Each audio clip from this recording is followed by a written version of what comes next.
Alrighty. Welcome to session 6. Um, but before we dive into what lies ahead at the High Library, I think is what it's called. Um, we've got our roleplay warm up and our recap. So, to get us into our characters, tonight's roleplay warm up. Did you have an imaginary childhood friend? I'll go. Shadow Goblin Society, where Theod grew up, was cold and unforgiving. He had few family members and even fewer interactions with other Shadow Goblins that might be considered friendly. Everything was very transactional, but that didn't depress Theod. It's all he really knew. But when Theod started venturing to cities and found that some people deeply cared about some of their possessions and even gave them nicknames, Theod adopted the same. They weren't necessarily quite imaginary friends, but naming his burgled possessions gave them more life, and he developed his own attachments. I want to know what the name of that cloth that was stolen would be. Oh, All right, who's next? I can go. Lara did not have an imaginary friend. Lara thrives on back and forth, which an imaginary friend lacks. She was so outgoing and energetic that she always had a friend to hang out with, and if she was surrounded by introverts, she would just adopt them into her shenanigans.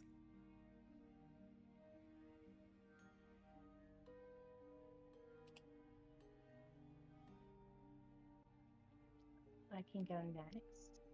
Charlene did not have imaginary friends. She was very, very studious growing up. But Har, she has them now, and she has a lot of them.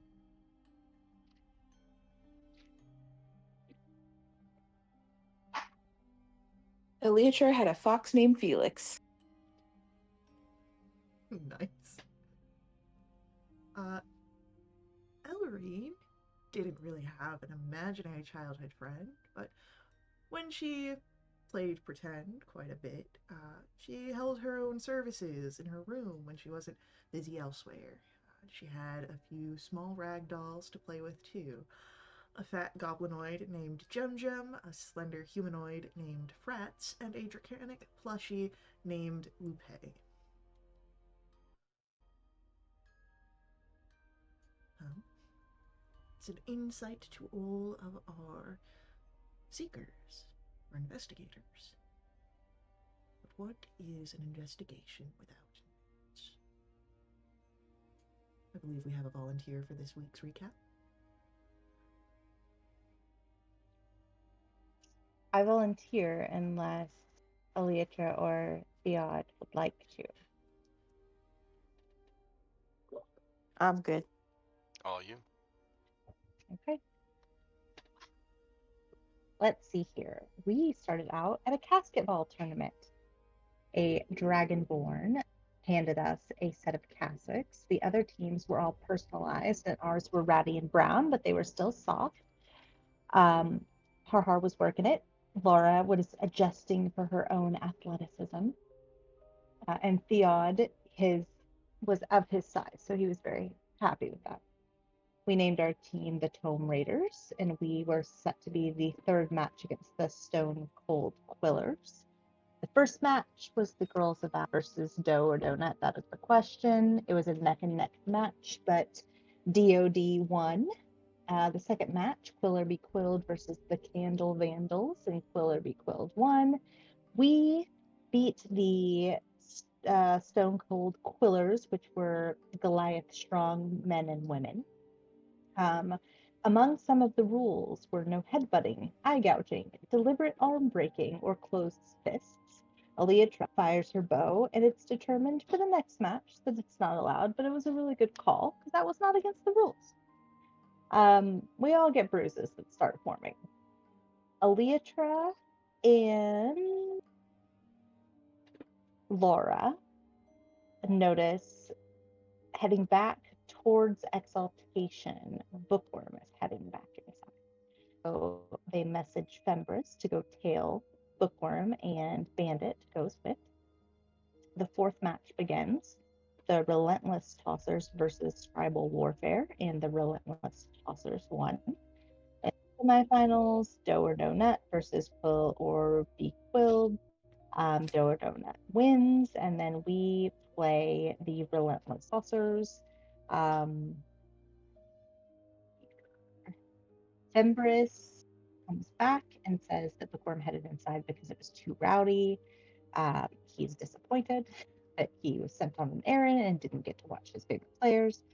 Elytra, Ellerine, and Lara notice Fembris moves deeper into the crowd, speaking to another purple tiefling who looks 18 years old and an acolyte. It is determined by all of us that Lara is prettier, stronger, and much more well endowed. Hell yeah. Doe or Donut. We lose, by the way. It was bad. Doe or Donut versus the Relentless Tossers. Then Breakout, and Doe or Donut is the winner. Elytra talks to Bandit, validates that Fembris is not lying, and Bookworm was looking for quiet, and Bandit says that was the case. Fembris was acting fine, but was upset about missing the game. The party then splits, and we have Elytra, Theod, and Harhar sneak off to go basically look and see what Bookworm was doing. We follow the path back to Exaltation and head to her office. The door is shut. We see the desk through the keyhole, but not her. We listen, but don't hear anything. Theod tries to stick his head in quietly. The door is unlocked, but it smells of blood, and we find Bookworm sitting in the chair, throat torn out. Elytra investigates, and around the neck we have a broken chain similar to the chain from the other warnings, bestial teeth marks, and we infer that it's from the same beast that we saw in the rafters and on the bridge. And then Theod takes the chain, and we sneak out. Ellerine and Lara stay and watch the winners, and like I said, Doe or Donut ends up being the winners, and they do see Feminor in the crowd. Then, in a sudden flash of white light from the top of Exaltation, there's broken glass, another more violent clash, and a violet-robed body is shot out and falling to the ground dead. Harhar, we all get back at this point. Harhar cannot see Fembris in the crowd, and tries to find Tadric. Elytra tells the rest of the party about Bookworm, and we see Tadric coming towards us as Harhar is trying to go towards him. She starts her first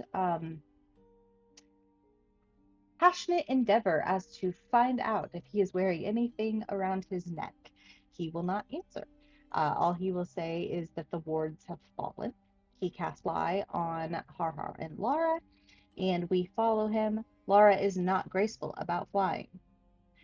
We go to the top of the tower, see a massive figure known as the Beast of Candlekeep. Tadric falls prone, and the beast pounce on him. Silvera comes at some point, appearing at the door, looking haggard, and look at the beast. She casts Time Stop. Laura grapples Silvera, and Silvera says, "Him, not it." Elytra keeps attacking, which really pisses Silvera off. The beast runs and crashes out a window. Silvera tries to slap Elytra, and Elytra says, "Tell us who that was." We find out that it is her son, and he is not in her right mind. Mazikoton, I think I wrote, that he is like that because he's not of a mortal pairing. He was conceived on a trip to the abyss. We don't know who is controlling him. We just know that somebody is influencing him. He did look scared and hurt when he was leaving. And we do see that Silvera's right arm has blackened veins from a bite wound. She was bitten by her son when trying to put him back in his room, and only Kalan and Janasi knew about his existence. He's 13 years old. His rooms are in the bell tower of Candlekeep, and Harhar then goes try to heal Tadric because he is very hurt, and finds that he does have a pouch as a necklace, but he will not let her see it. Telez, Feminor, and Alai show up. Feminor says that we need to keep our heads in order and gather everyone. Tellez disagrees and wants to lock down and wait it out, but Alai agrees with Feminor. Tadric tells everybody to be quiet and says that the gate warden, the first reader, and Genasi are dead, the wards are gone, and everything is on the brink of destruction. And he ends up devoting the Watchers to us, which is apparently super important, and asks if we are aligned to keeping Candlekeep safe. We agree. He then messages Harhar and tells her that one of the great readers is corrupt and that we should head to the High Library. So Harhar nonchalantly leads the group to the High Library with Tadric. Lovely. +3 to use at any point in this session. I do want you to know that as you were giving your recap, your first +1 on accuracy came after the whole Laura and the other purple tiefling situation. Beautiful. So, It was important. You are validated. That was obviously the most important thing that happened last session. there was a lot of important things that happened last session, but that was the first one that I noted down a +1 after the volunteer. Uh, great. So, with that, we pick up outside the doors of the High Library. And The library, if you will. the Highbrary, if you will.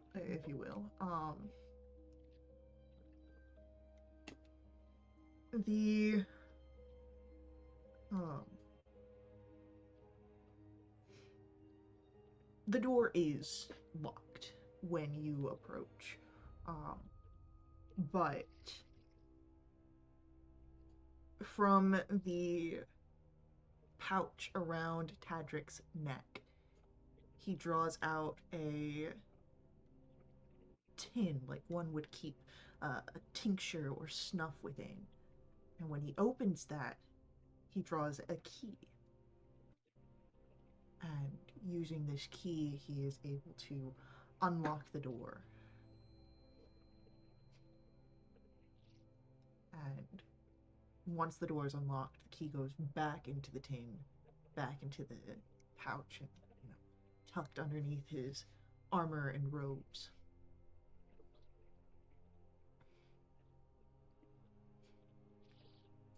I'm going to look at him and say, I am so glad that that is not a chain like everybody else. You could have told me. You just could have told me. What do you think was on the chains?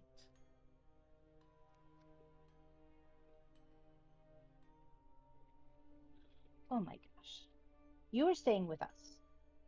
Cutie, you have to stay with us. As you step through the threshold, the doors to the High Towers Library, I need to get the wards back up. I'll see to that.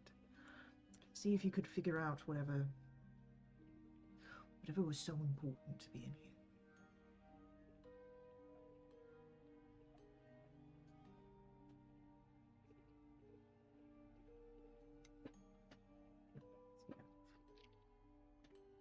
So, as Tadric goes over to this massive arcane orb, where you can see sort of sparks of energy, I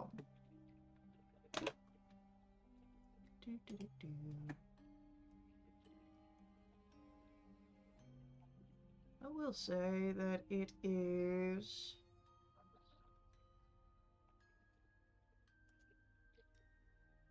Elytra and Lara, Ellerin too, but Gnome's just in here,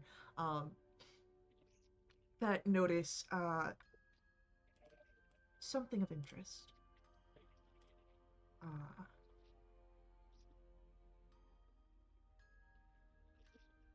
There is a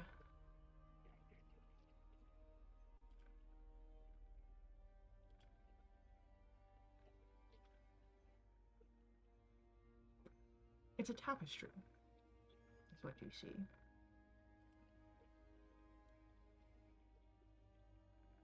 And let me just get the tapestry posted.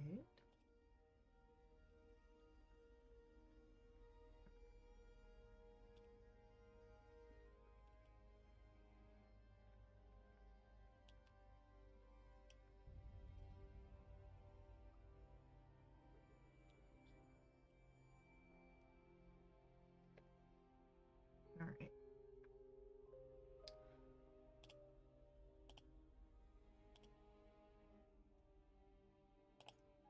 Does it not like that?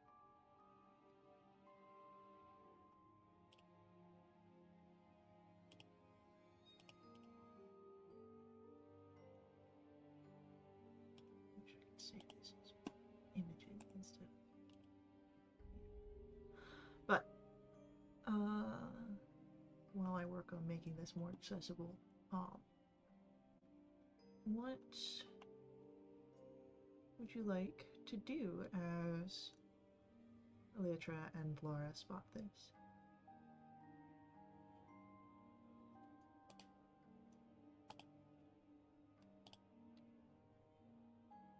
I'm not any good at riddles.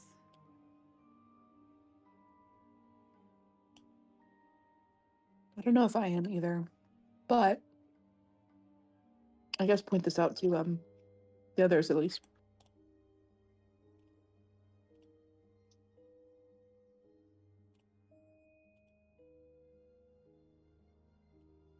Alright, everyone is now aware of the tapestry.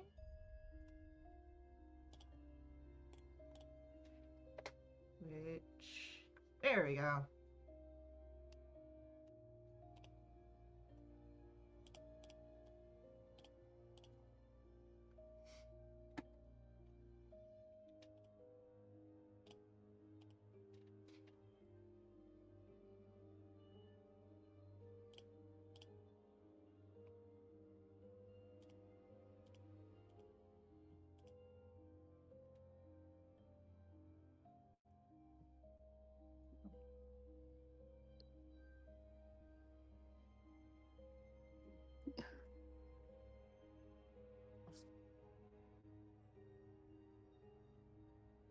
Well, I mean, me, Samantha knows how to solve these, and I'm pretty good at these, but I don't know if Elytra would be.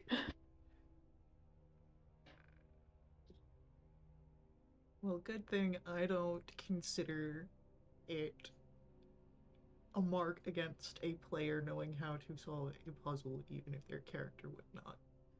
You know, there is an old adage about a broken clock and twice a day.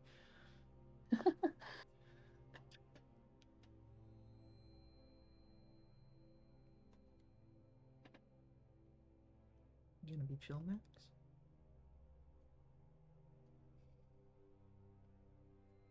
But interesting that it's talking about a hidden treasure.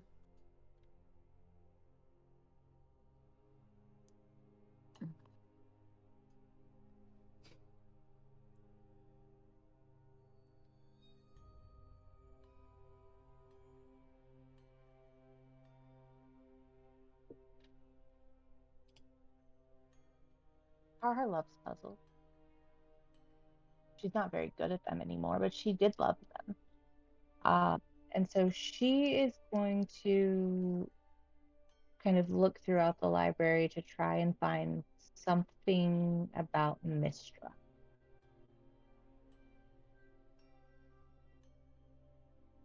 Go ahead.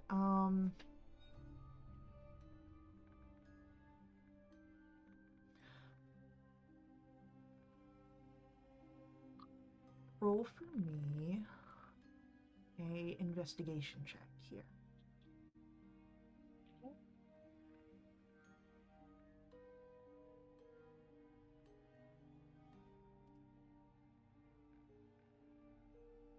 That would be a 23.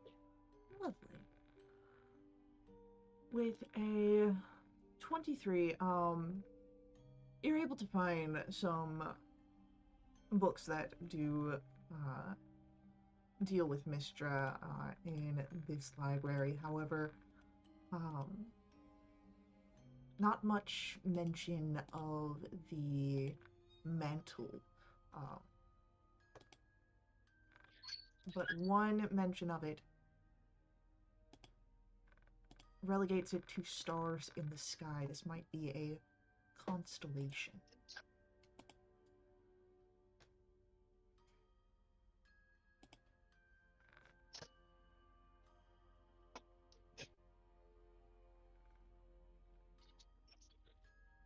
Lara is a tiefling that appreciates a good shanty. Would she have any idea what the spryest shanties sung on the sticks would be? Uh,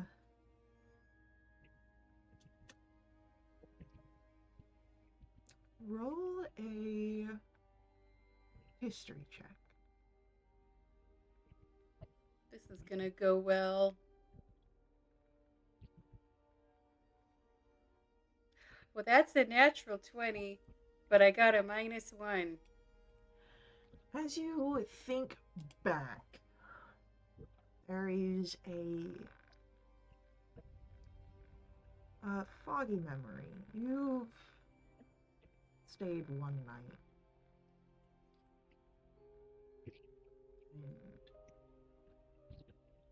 and I don't think you've ever traveled down the river Styx. But you do recall in a brief moment in the middle of the night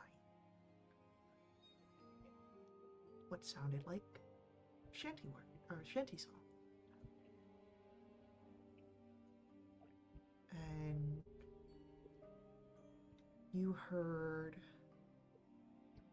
snippets in this sort of drowsiness that you're now able to recall in this moment of roll, roll the chariot, farewell Luskin ladies, sweet parrot o' mine, and chop chop to the rock.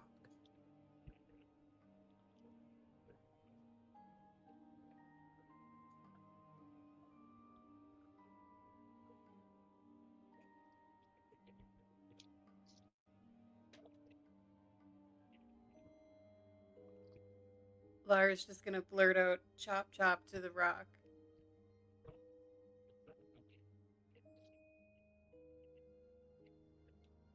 It was chop chop what? Chop chop to the rock. I'm pretty sure that's the spryest shanty song sung on the sticks.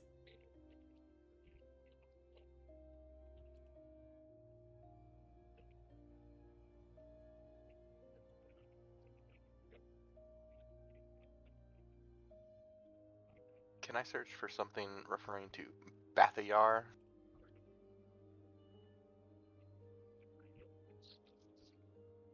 Yeah.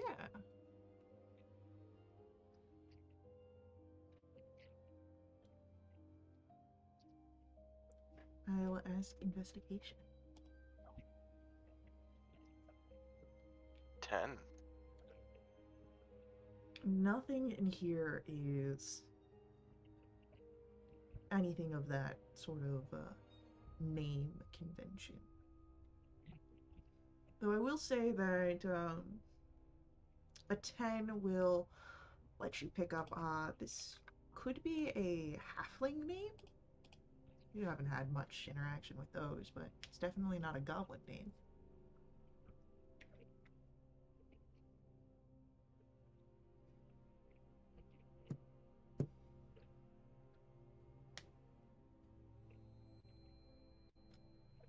It's about this time that there is a bit of energy that fills this room, and the orb that uh, Tadric was working on has come back to life. And he walks over, um, and his eyes go wide as he sort of reads what is in front of you.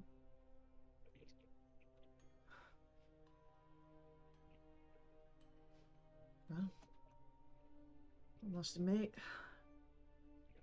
I thought the vault was just a myth.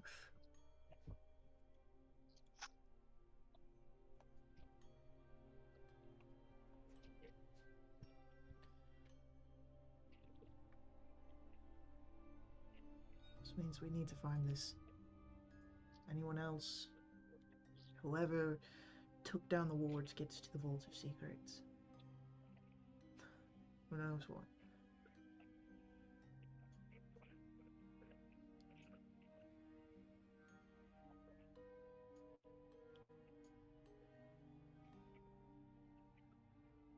Are you familiar with any of these things other than the shanty? As he looks over,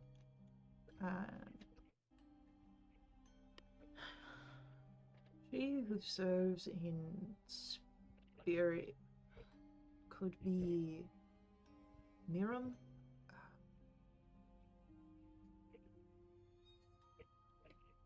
I don't know that that's her true name. Dragons keep their names to themselves and go by something else, more often than not. Right. There is the Draconoikos library. We can search there to find Miram's name. Uh,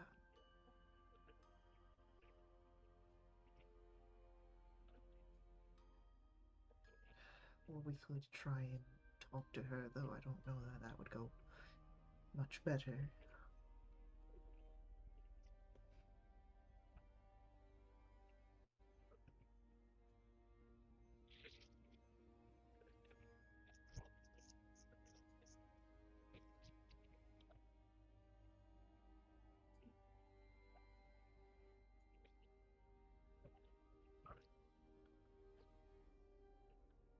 But everything else, probably fine throughout the Candlekeep Library.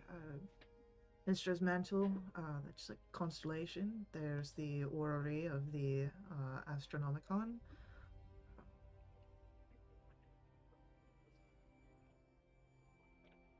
The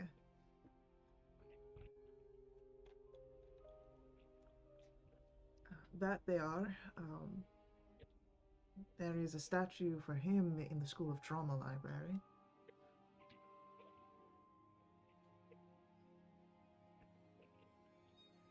I don't know what the final notes of the Stars at Dawn are, or the base insult of the Black Knight.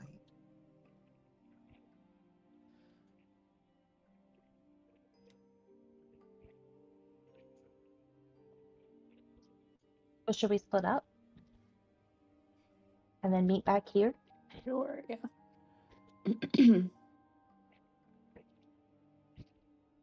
I worry about us splitting up.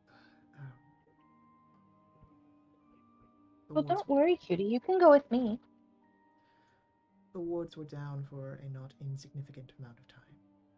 What happened in between then and now?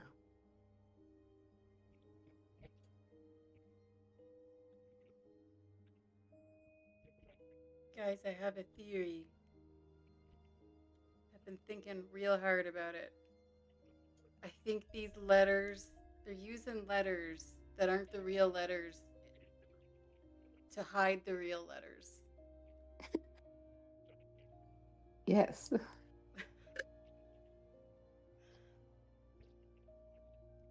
And I'm gonna be like, I'm gonna point out chop chop to the rock of like, it's the right number of letters in the right pattern, but not the right letters. Already on it.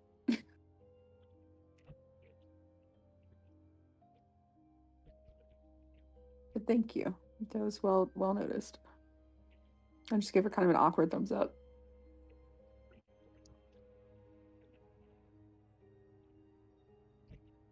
I'm not just good at hitting things.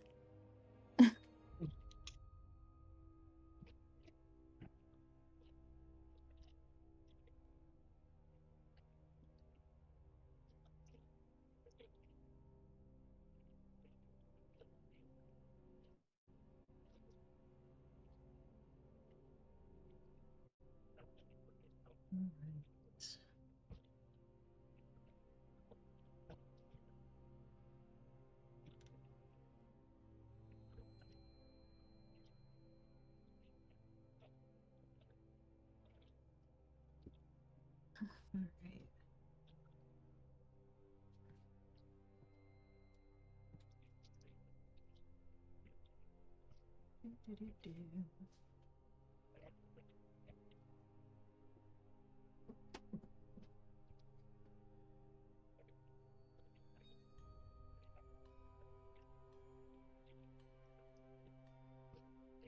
I would like Har Har Mm-hmm. to make me either a history or performance roll at this moment.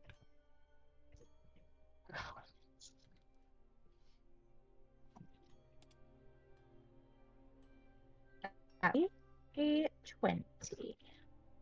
Okay, it's 20. 20 is enough to recall its existence, but not quite the details of it. The final notes of the stars at dawn. The stars at dawn. You have heard that before, and as you're able to think through it, it's a love ballad. A very old one. But it's a love ballad.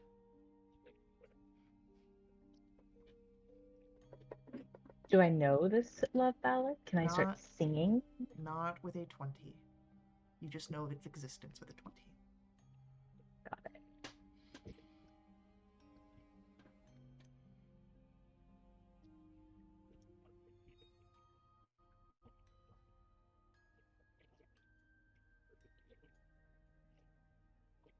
Theodal Does will point anybody? at Okay. the Bathiar name. Say, halfling name.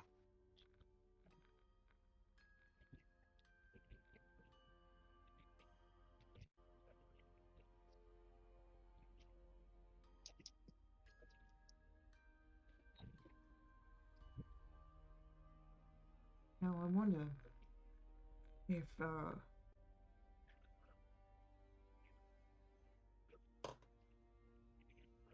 we can find anything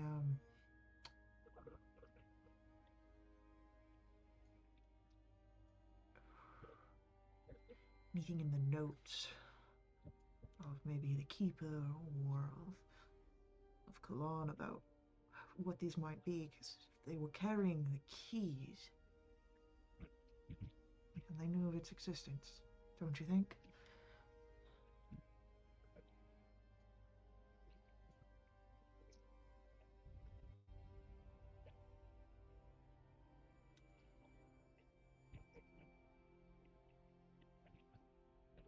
Yeah, that is so smart.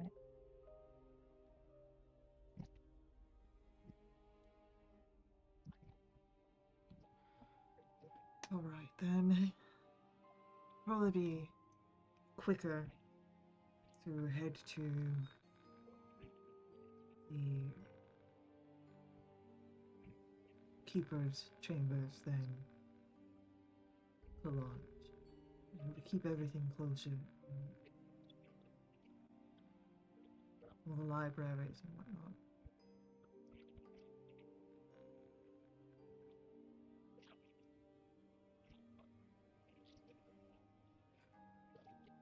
We may not need every answer to figure out what that says, but we may. I don't know. TBD. Which ones should we prioritize then? Right now, the final notes of the stars at dawn, and probably the inside of the Black Knight because it's the longest. Actually, yeah. So All right. I don't know, or we could just go to whichever's closest. That's fine too.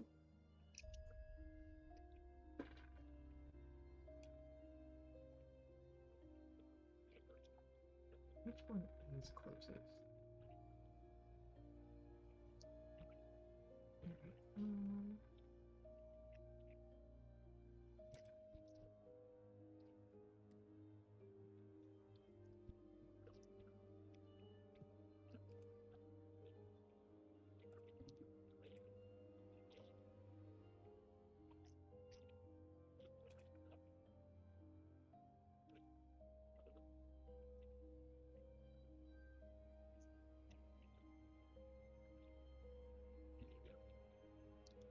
Keeper's Tower would be the closest if you want to try and look through Genasi's notes.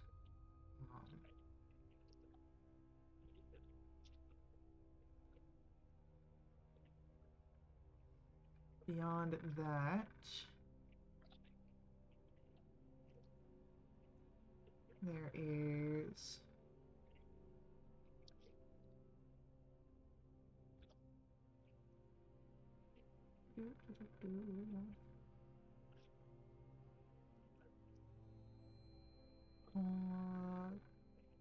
to the north would be the Draconoikos and the School of Drama,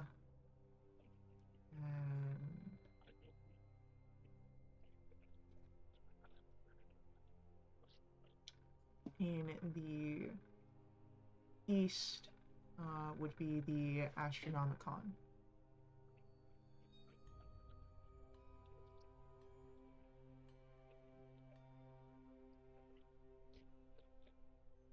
Let's go to the tower because we've already been there and it's the closest. And we know where to find his notes. Yeah.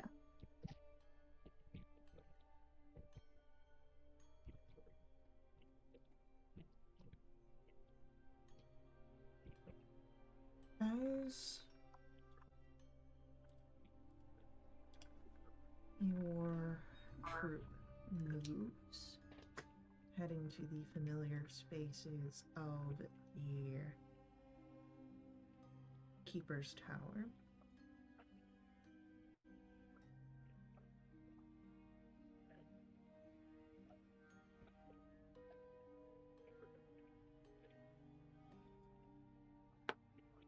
Laura, something catches your eye. From one of the passageways as you're walking through this portion of Exaltation of the Candlekeep Library, something you had seen on your first day here. In the courtyard, there is a large chessboard with pieces, half buried under the snow.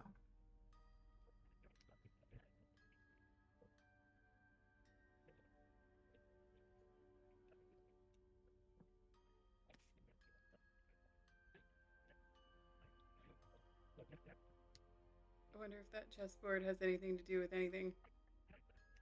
Isn't there knights in chess or something? Oh, yeah. Base and sold of a Black Knight. Yeah. So maybe at the bottom of the Black Knight there's an inscription.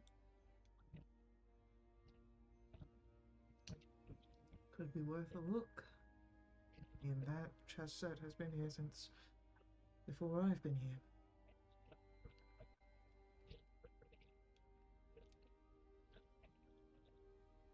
Laura, you're strong. Can you lift it? Bet you I can. So, do you divert from heading to Genasi's towers to get to the courtyard chessboard?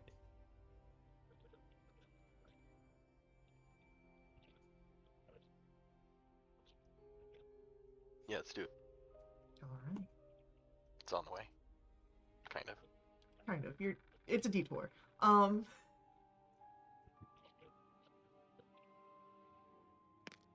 As you make your way down,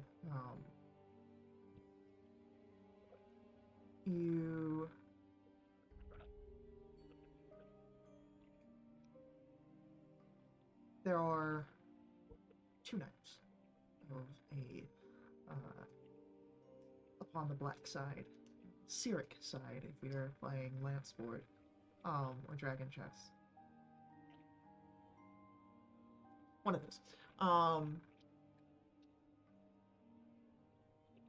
Lifting up one of them, you can see a shimmer. It's not carved into the piece, but magically placed, and As Laura, you lift it in the right light, you can see the word Bustalos.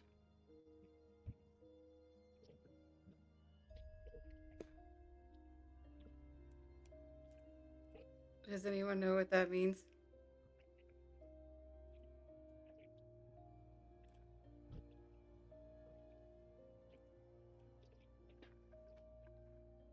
How many letters Oh, is it?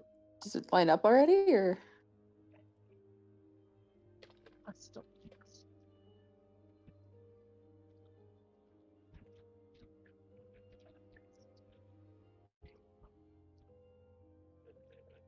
It does match. Well, there you go. hey, we got one. Okay. Yeah, that lines up with we already know one of the letters too, so cool. I am just frantically IRL solving a puzzle here. I love that. Same. Alright, so we found our Black Knight. We've found our spryest shanty. Uh, from what Tadric said, you might be able to find Miriam's true name in the Draconois, the information about Mistress Mantle in the Astronomicon, and there he mentioned there being a statue of that buyer in the School of Drama. Which thing was the School of Drama near? There were two that were next to each other. Draconoicus and School of Drama were in the north section. Let's go there then, I would say. I'm just gonna put my arm in Tadric's and keep walking. Okay.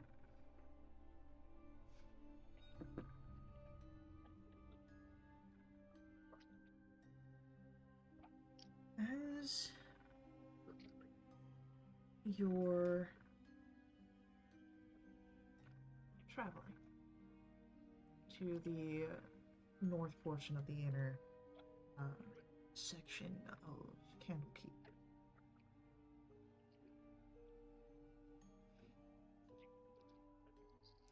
Elytra and Lara, you guys keep rolling really well on y'all's perceptions that I'm rolling for you.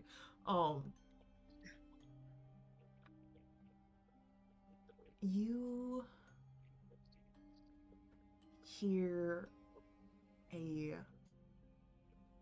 crunch of snow underfoot that does not match the steps of your companions. Oh, Lara will spin wildly in the direction that the noise is coming from. Lara, with the roll that I had rolled for you, as you spin wildly, you are quick enough to catch sight of a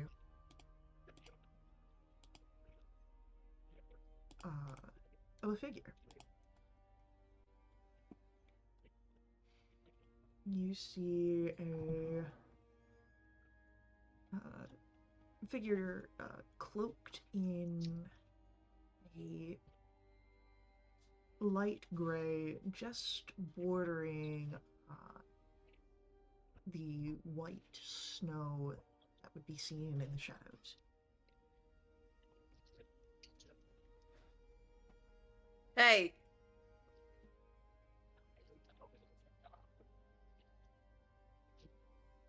I'll turn too. As the figure is called out towards,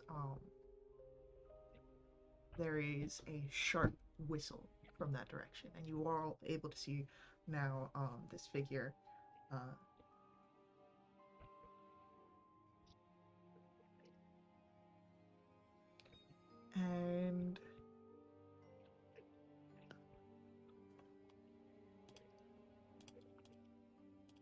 let me just look at something here real quick.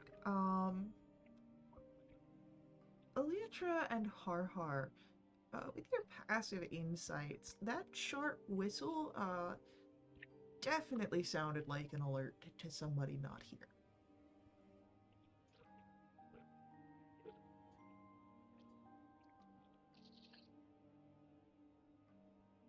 Somebody's following us in the shadows, and I don't like it. I agree.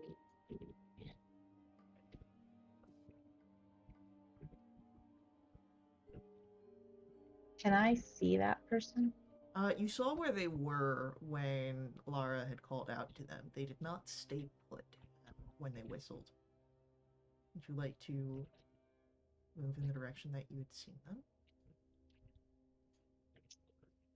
Yes. All right.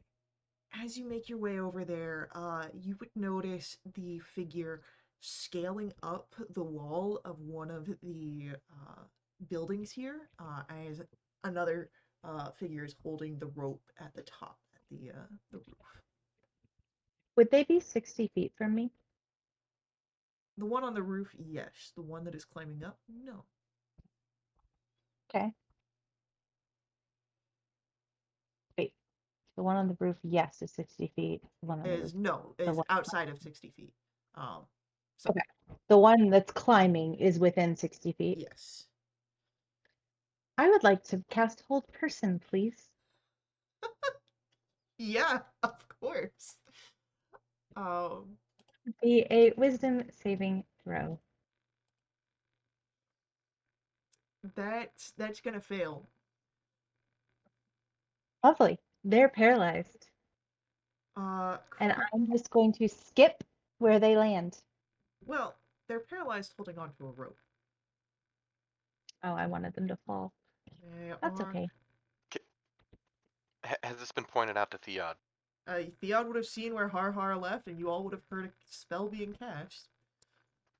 Theod will climb up to wherever the rope is attached with his climb speed, and let me So know when I get there. I'm going to say that Theod, you are going to roll an initiative roll here. It will be contested as there is someone holding the rope of the paralyzed figure. So if your initiative beats out theirs, you'll be able to get to the rope before they can pull up their buddy. A 10. Can I also roll initiative to see if I beat? Sure. Roll for Because I it. can spider climb too. All right. 18. An 18 is close, but unfortunately not quite enough. So Oh. what happens here is that this figure pulls up the paralyzed guy and begins to run. But you can see that there are people that perhaps have gotten in that should not be here. Is he holding onto the person? Like, is he carrying them? Yeah, like on the back, like shoulder where it's like guy was climbing, just into the divot where he's paralyzed. It's not a comfortable run, but it is a run.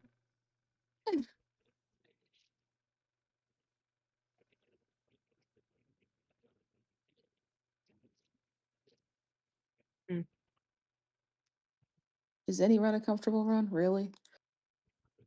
I Depends, are mean, it you would into be a happy cardio? rate. I'm pretty fast, but running up ahead of everybody else.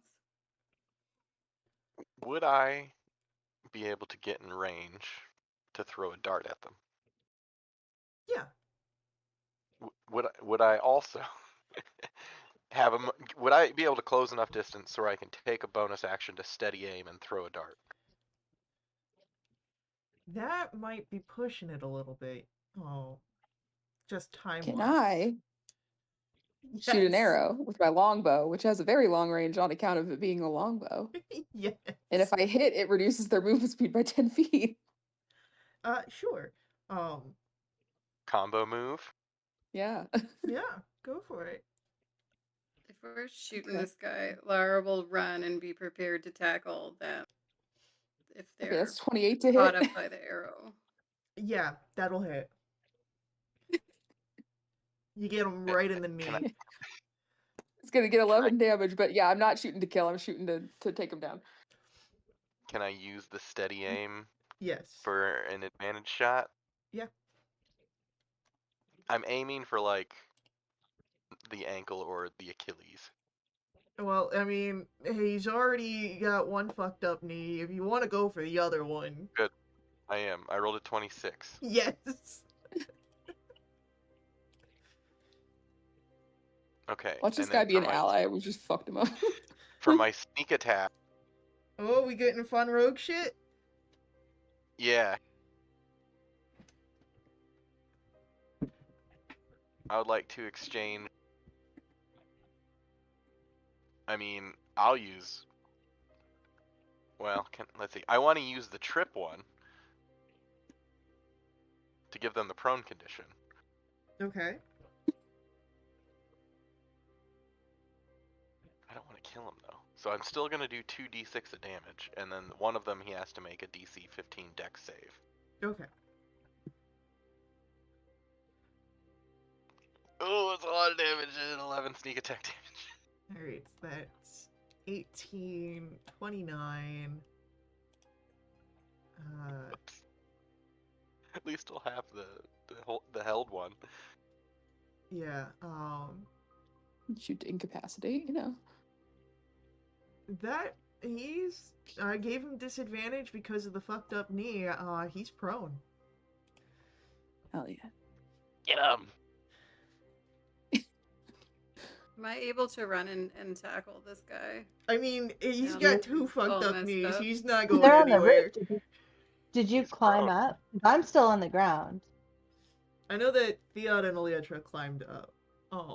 I guess I wouldn't be up there, but You guys can so get up much there. FOMO down here. There's finally action happening. I'm You, stuck on the ground. it wouldn't be long after this for you guys to make it up. It's not a difficult progression. He wasn't able to get far. And again, he's got two fucked up knees. His shoulder probably hurts from carrying the paralyzed guy and getting taken down like that. Um,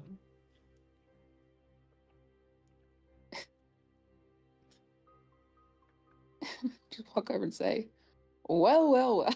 you fucking shot me in the Yeah. knee.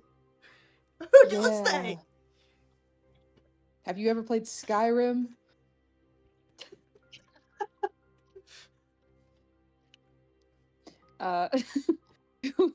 Anyway, who are you? Like I'm gonna tell you. Well, I mean, I just kind of look at him and look at all of us like, Look at Lara coming up and like, Just purple blur of a beefling just running full tilt at him, fully ready to jump on top of him, despite that it's not required anymore.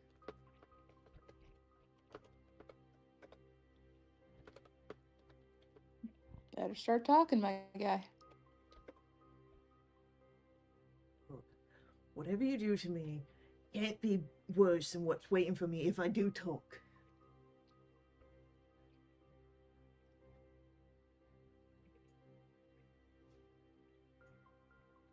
I'm just gonna take out my sword, point it at him, and say, try me.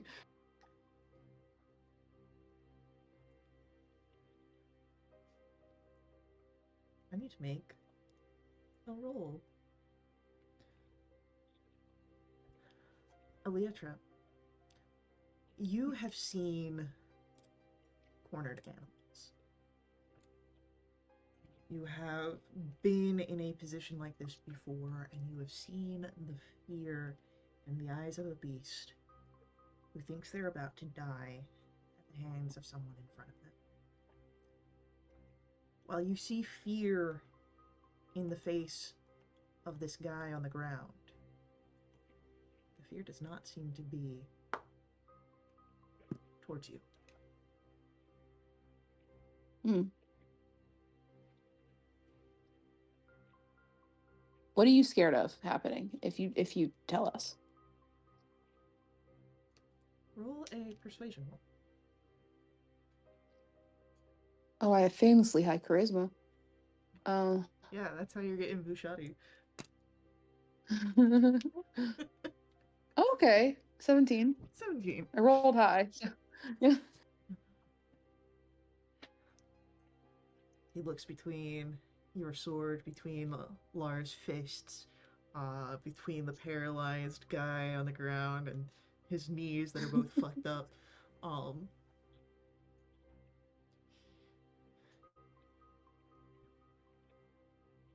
Whatever you do, just do to my body.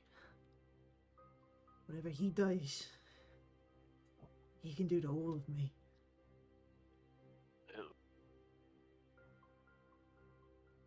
Roll a persuasion roll.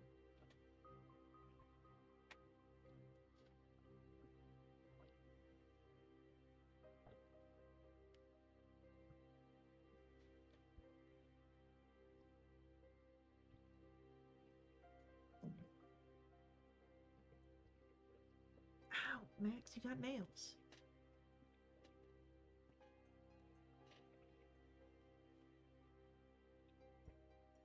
Alright, so,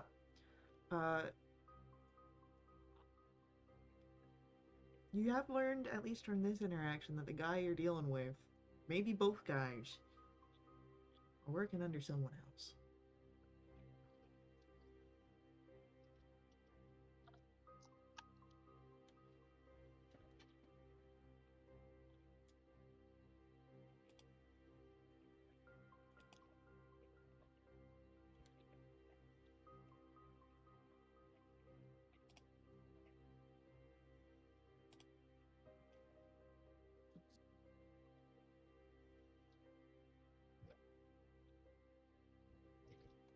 How would he know that you told us?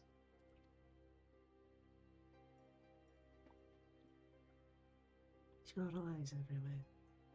Ears everywhere. He's everywhere, without being anywhere.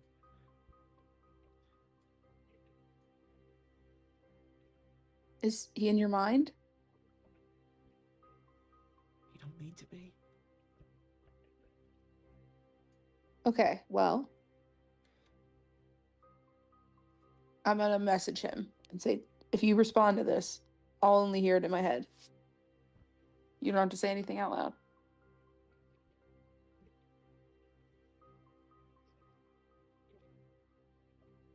You send that through the message? Yeah.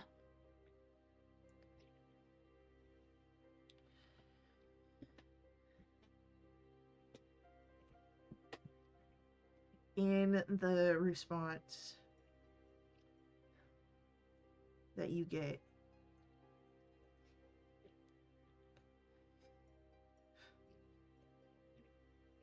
you can't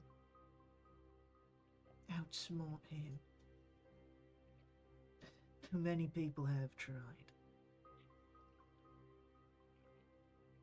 And it don't work out well for them.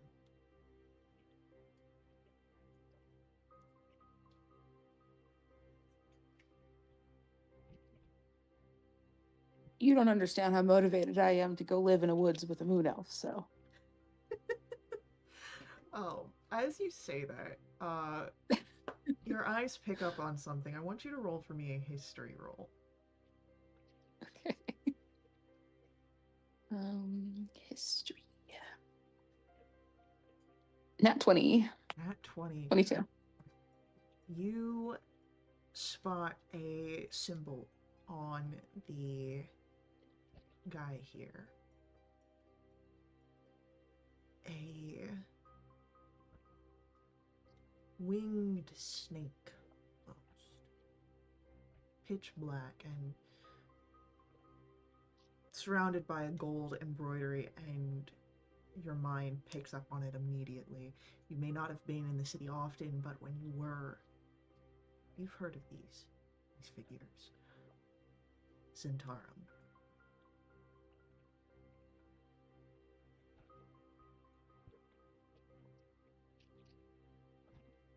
I'm not I'll message him. fiction. Yeah. Message him and be like, what are the Zentrum doing here?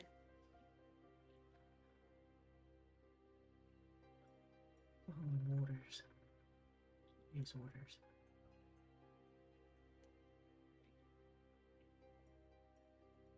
You're part of a large organization. They can protect you, right? Or is it somebody within the Zentrum? What's going on here? If we fail, it ain't something we get to come back home for.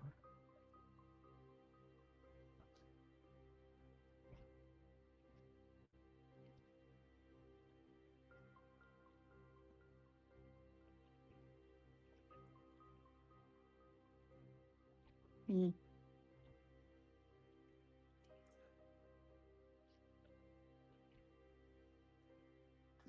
I'm gonna message Laura and just say, how violent do you feel like being?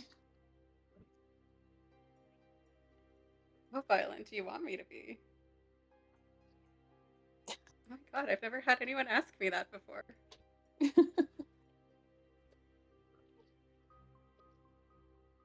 Well,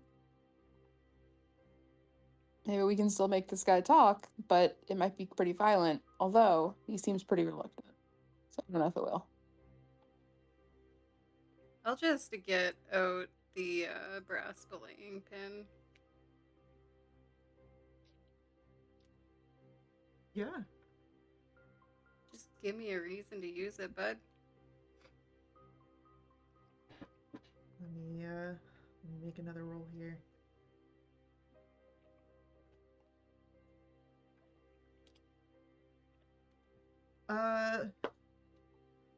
Laura, he's not talking, and as he's looking at you,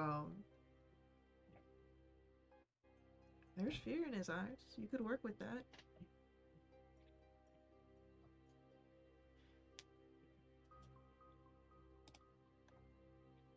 Where am I positioned in relation to him right now? Am I on top of him? I mean, he's on the ground, so...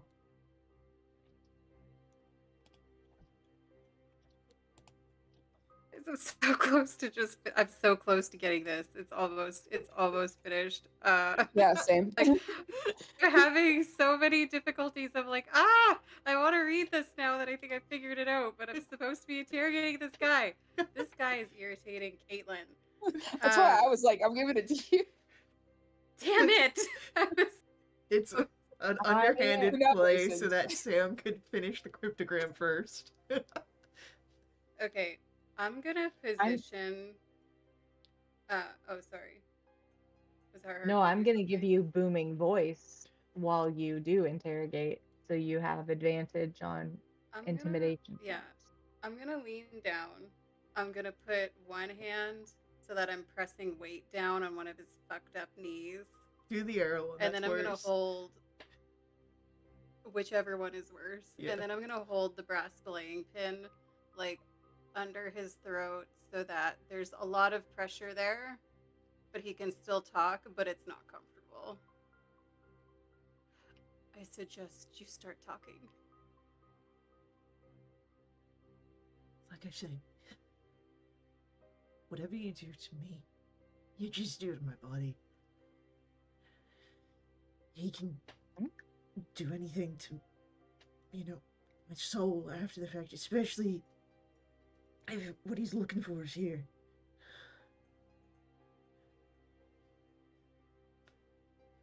Well, then I guess you better hope we get rid of him, and then he's not your problem anymore. Who's he?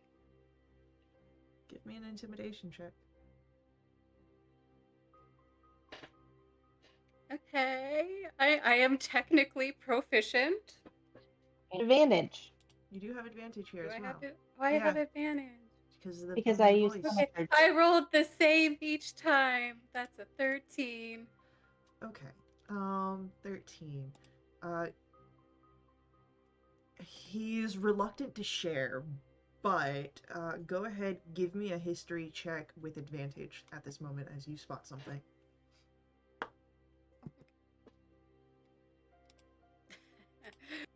It's a 17. You also see the mark, the black-winged snake with the gold embroidery. You also recognize this as Zentaro. And I'd say, given your profession, you've heard a little bit more than just their existence as a less than stellar faction. You've heard a few more unsavory tales of details, not just of the underhanded work that they do, but the cruelty that they uh, enforce within their ranks.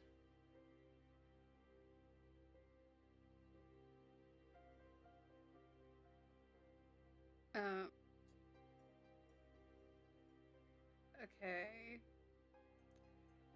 I'm gonna turn. I'm gonna still keep the pressure on both his knee and his throat, and just turn to Eliatra and be like, I guess my hands are occupied. But like, can you do the thing where you can? You're the only one that hears me. Yeah, I'll message her and be like, "What's up?" I don't think this guy's gonna talk. He's used to pain. Like, I'm gonna waggle my eyebrows. No, okay, sorry. Maybe, I don't know for sure, but definitely the not eyebrow wiggle kind. I've killed Faye. Would you like me to ask? You can ask whatever you want.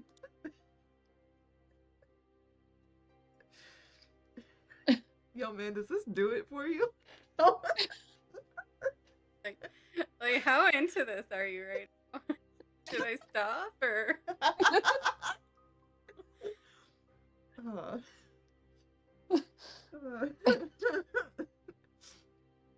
Oh, goodness. Not the turn I expected out of this session.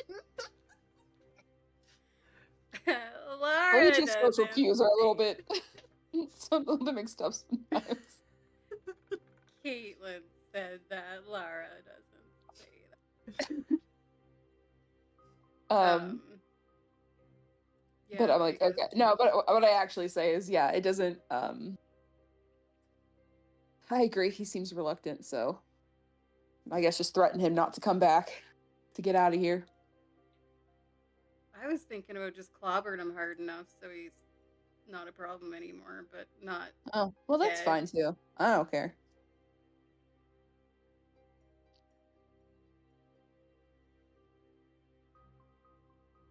Yeah, I think without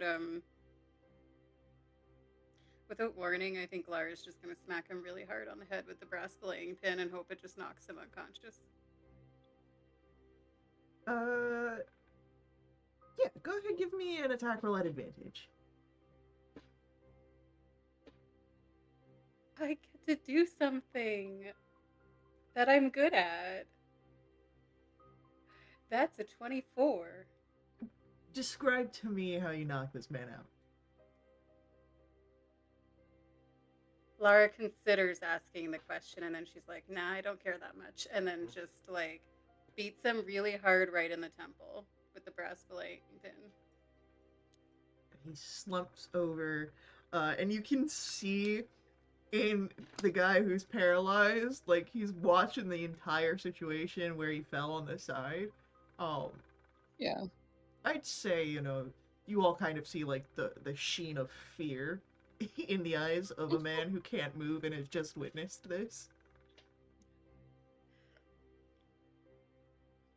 Turn to him. You Laura feel will look at him and be like, that's right, I killed him. And you're next. So you better talk when you can move. Can I rifle through their pockets? Yeah. Can I bind his hands and arms while he's unconscious so that if he wakes up, he still won't be a problem? Use their own rope. Yeah. Oh, yes. Use their own- Absolutely will. Yeah, Yeah. on both counts, easily done. I just waggle my eyebrows again. What is happening? Brent can't get into this. I can't roll for this again. God damn it. Um, Two. can I also make an insight check? Maybe even based on what's in. Y'all gotta, you guys gotta stop that. Can I also make an insight check to see if these guys are just fellow burglars? I want you first to roll for me a investigation check for rifling through pockets. 13. Lovely. And your insight roll. Oh, sorry, you rolled that. Ignore what I rolled. Yeah. I've got it, and you rolled better than what you think you did. Hell yeah. Your understanding of certain areas of a criminal world reveal to you that these are not burglars. You've got the man who was running hired muscle, paralyzed figure. As you rifle through, pocket seems more equipped for quick and deft killings. An assassin.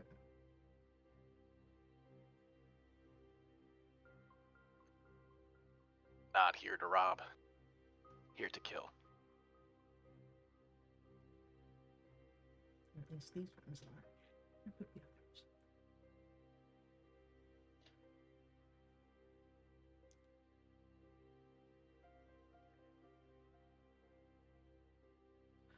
As you were rifling through the pockets, was there anything in specific you were looking for? Burgling devices, lockpicking tools. Easily able to find some thieves' tools for lockpicking. Hired guard has a grappling hook. He had rope, but that has been since used up. I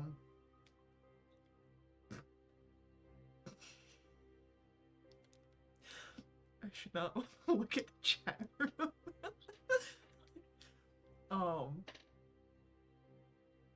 Of course, there's the poisons and the different weaponry on the assassin. You do not see any antidotes for the poison on the assassin.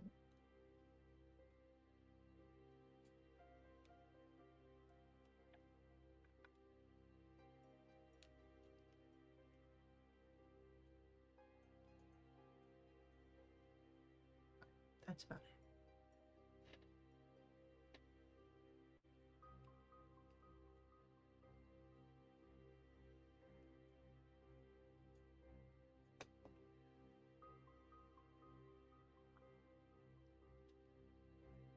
Tie up. Call guards. Keep going. Yeah. I don't even know if we need to keep going. How close is Caitlin to brute forcing it? I have one letter. Oh, I got it. I would like to solve the puzzle. I have all the vowels. I've got all the consonants. I've got it. All right, let's see it. Okay. Feed the quill of Alondo the seer. Tread as many steps as he lived in years. Utter the original prophecy to unseen ears. Sprinkle dust of Mechanus on dormant gears. One last guardian of knowledge remains to verify the chosen reader's claims, but those well versed in Candlekeep's lore may fearlessly pass the obsidian door. Go ahead, take an inspiration for figuring that out. Yay! In It between was so close. torturing a guy. In between torturing a guy, yeah. I only had a couple letters to go. No, it's okay.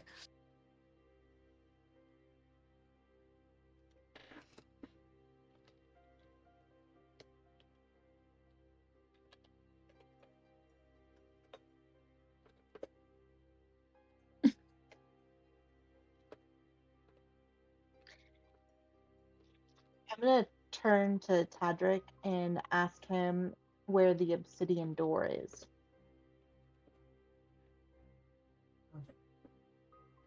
Nothing I know.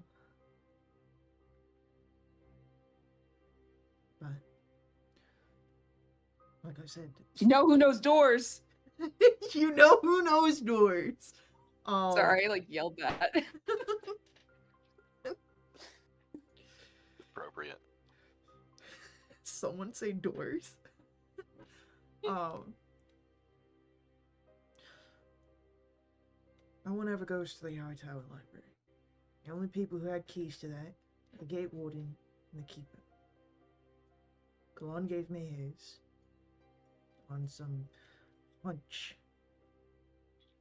And whoever had the keepers took it off his body. And probably has seen the same thing we have. We don't know if they've got the same answers as us.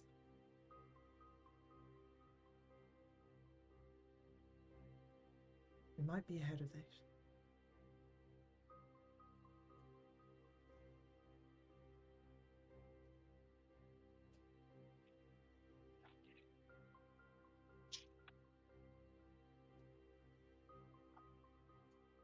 Do you know who might know who the obsidian, or do you know who might know what the obsidian door is? Janasi. Or Kalon. Both of those are beyond our capabilities right now.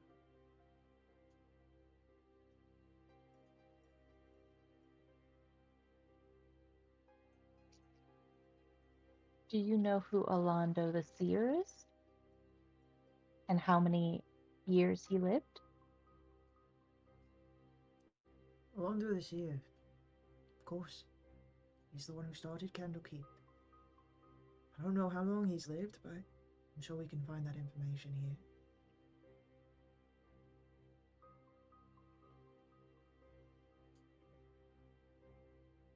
We could search the halls of memorable people. We could go to the Grove and see if we can find his gravesite. What's closest? That's an excellent question.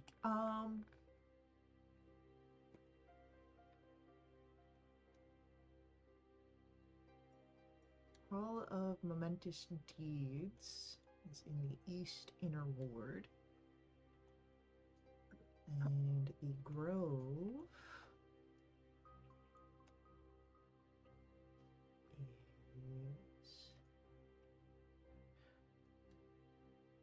Since you were moving from the Philosopher's Court where the massive chest stone was, the Grove would actually be closer than the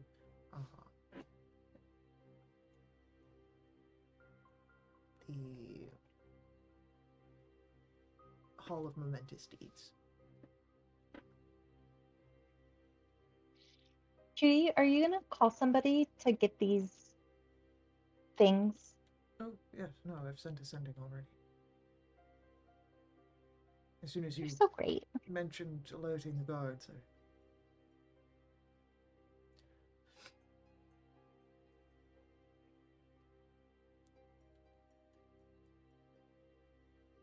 At this point, as you descend from this portion of the buildings off of the roof,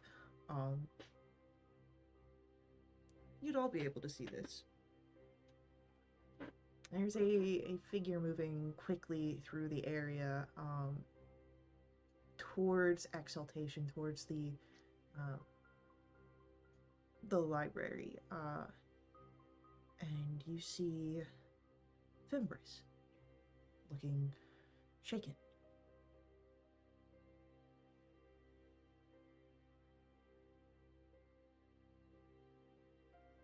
Jitters.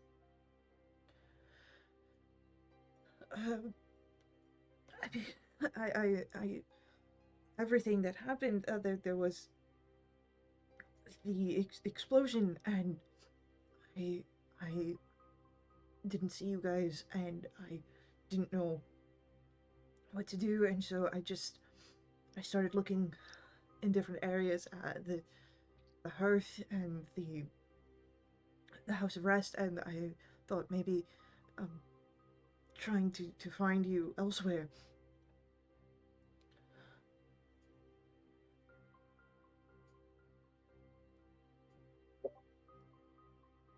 Well, you found us. Yeah. Yeah. Have you found someplace safe to wait all of this out, or something about what's going on? I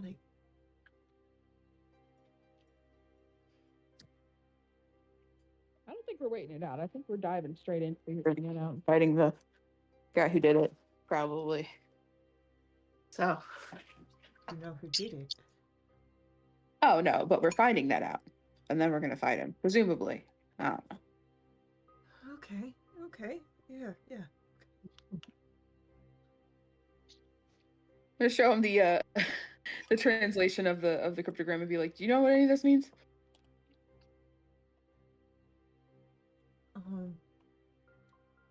No, not really.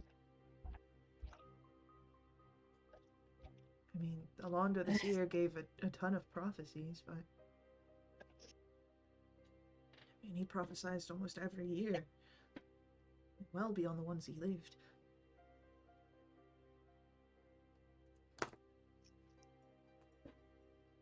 Mm-hmm.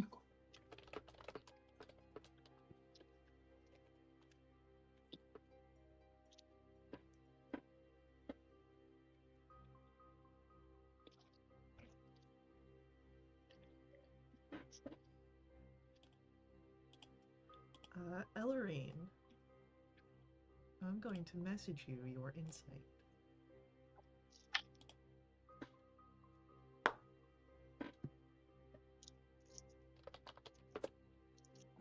I was right. We bullied this man, and he is the big bad. He's a necromancer. I think we know the prophecy. I You think know it's the a one. prophecy. Mm-hmm.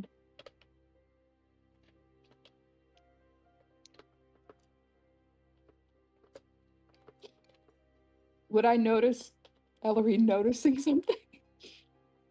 Would you like to roll an insight check on Ellerine? Yes. I don't know. Maybe we Insight should, checks on insight checks. 14? Or were you rolling it for me? I rolled it for you. You definitely Oh, okay. Never mind. see the gears in Ellerine's head turning. I guess I'll message her because I know she's had the odd relationship with him this whole time, and it's kind of why we bully him. I'm gonna message her and say like, you okay? Alright, we're getting 1 second. There's a delay on the message. It's got to go through dial-up. Yeah. Turns out the ward was tied to the Wi-Fi. Oops. Yeah. It's still booting back up, so we're still on, like, the generator. Ellerine's having latency issues. The ping is... The ping. It's unheard of. This is why you lost Casketball. Ping issues in D&D is crazy. Candlekeep is a stable tool. Candlekeep is a stable platform. Okay. Gnomes DM'd me. How secretive. Ooh. Secret. Okay. It's not anything immediately actionable, so Fembris, why don't you we could really use some more blankets in our room. It's really cold in there. In our bedroom. Because like we're in the snow and stuff. Could you maybe go get some blankets and put them in our bedroom? In the middle of all this? Yeah, dude. If we're not well rested, Eliatrice says dude apparently. If Everyone's super stressed. Yeah, cha, dude. If we're not well rested, how are we supposed to solve the mystery? Okay? I only trance for 4 hours. That's a really important 4 hours. I gotta be warm. I gotta be thinking moon elven thoughts. You don't know what that means. Go get some blankets, okay? I want you to roll for me a deception check on this.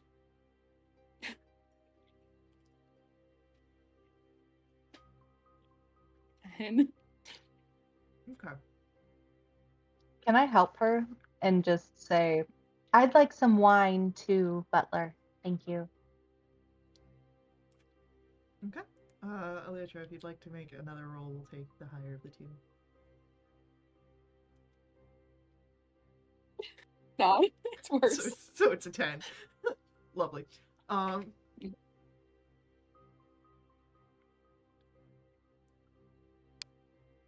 Fembris sort of looking between Elytra and Harhar, still very shaken. Sure. Blankets, wine, in your room. I can do that.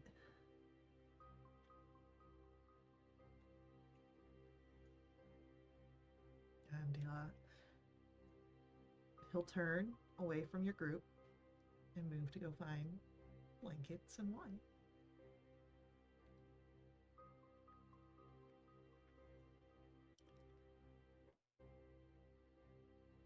I'm gonna show them the thing.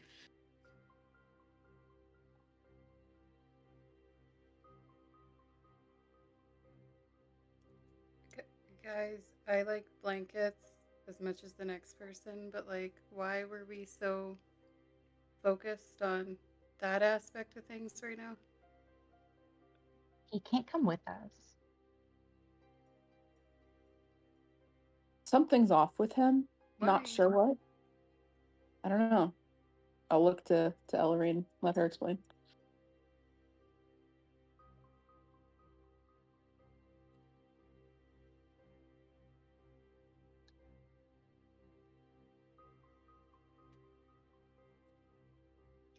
Hold on, we gotta wait for the ping again.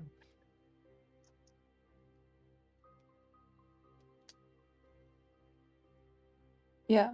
Not sure exactly what's off, but just something off. Enough to be like, he shouldn't be hanging out with us right now. He shouldn't be weirder than usual. Yeah.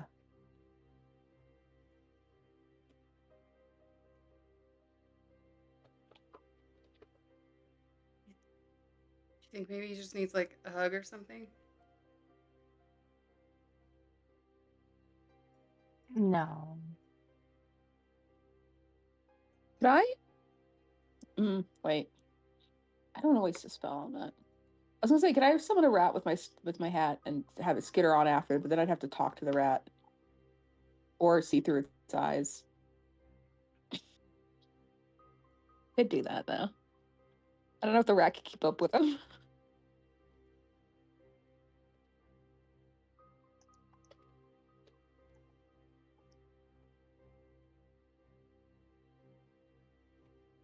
Oh, that's a sec. I don't even have second level spell slots left. Never mind. I'll just summon a rat for Bandit. And Bandit goes to town. Hell yeah. Bandit also needs to be well fed and well rested and well wined. Bandit loves a rosé. It just calls out to Fembris. I'll Rosé for translate for him. Bandit. Rosé for Bandit. Because, like, he likes fruit and stuff. He's a bird, so it's kind of fruity. Alright. Put some strawberries in there, cut up, Full on summer sangria little moment. strips. Alright. So, with the grove ahead of you, and perhaps even more, this is where we'll take our real life break. And we'll come back in a few minutes to continue our explorations.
Fembris has been sent on his way. And Bandit has devoured the Summit Red. And the Grove is the closest of the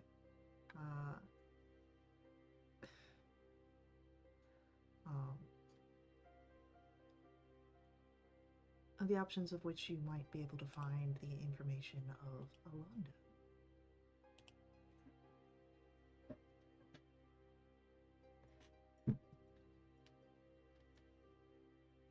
As we walk, I would like to, again, I'm skipping like arm in arm with Patrick, trying to pull him with us, but I'm trying to keep an eye out nonchalantly for anybody else following us.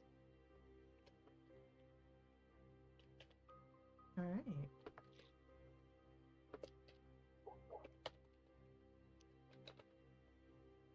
Let's roll here.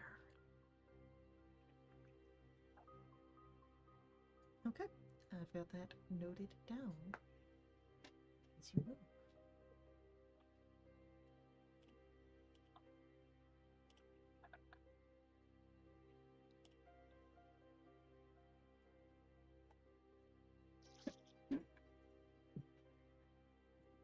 As you reach the grove, this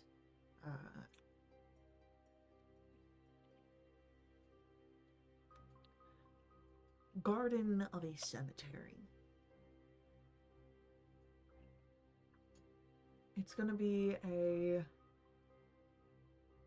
investigation check to see if you can find Alondo's headstone. The odds on it. Max, what the fuck? You were saying something, Caitlin? I was gonna ask if this was for everybody, but then I heard Theod's on it. So I will say that because there is a lot here, anyone can roll. okay, I will. It's not gonna go well. But Lara's looking around. What else is she doing? This is investigation. Yes. You can't be worse than Ellerine. Hey, I'm at least double digits, barely. I got a 7. Ellerine and Elytra. There's no sort of like rhyme or reason you can see to these headstones. They're not in alphabetical order. There's no Dewey Decimal System. No like age range in the sections. It's a mess. You can't find nothing.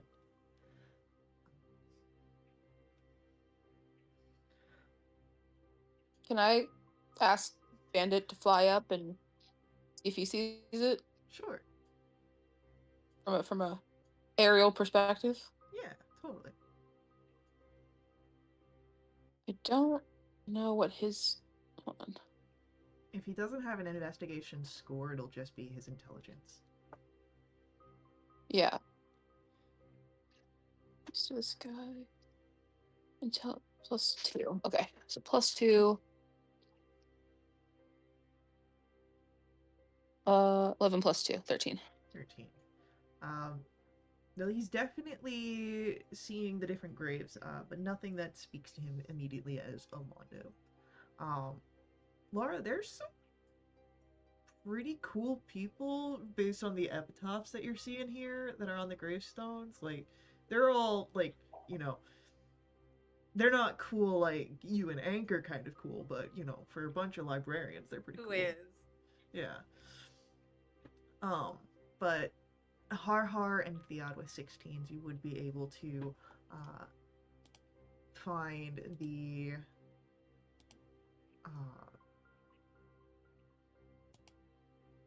where Alondo's grave is.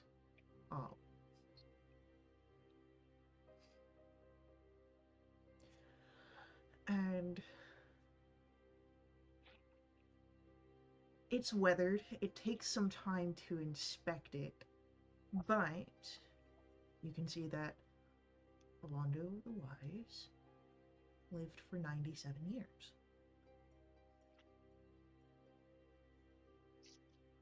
Theod will run around shouting that Just shouting it. to everybody. Yep. He's very proud of himself.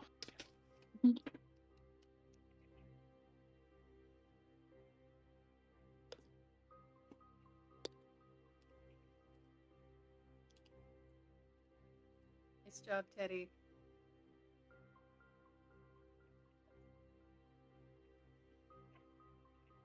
Yeah. Thumbs up.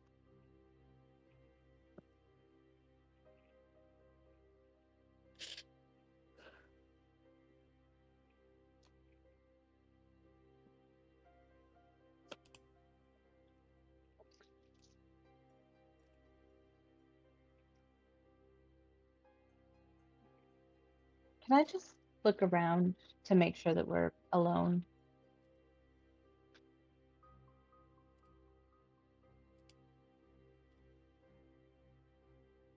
You don't spot anyone besides your companions.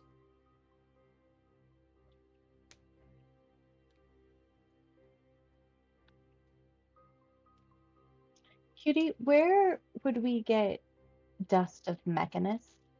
What even is dust of Mechanus? It's a spell component. One that's pretty valuable. Probably would be kept in a safe. I'm going to immediately look at Theod.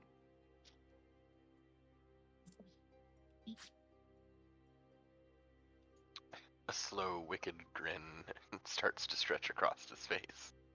Hey Theod, can you roll for me a history check?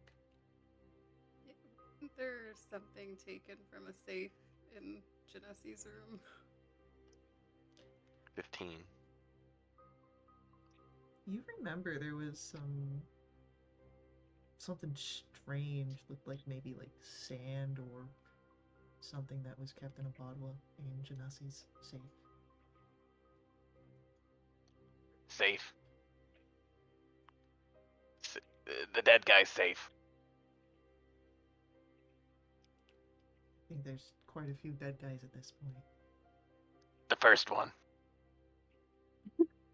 The OG. Oh, geez. Are you saying Well, I think that we know where we're going next. are you saying that dying is going viral here in Candlekeep? Basically. What up, Candlekeep? My name. Alright. So,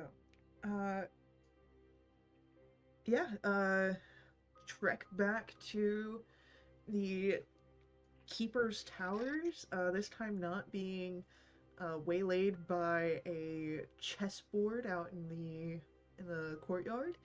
Um,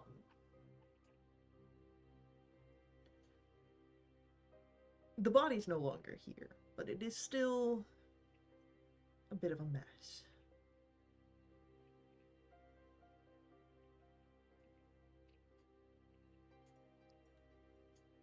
You did pass I'm gonna by waddle Queenie back. when you came through. I'm gonna bend down and give her a scritch.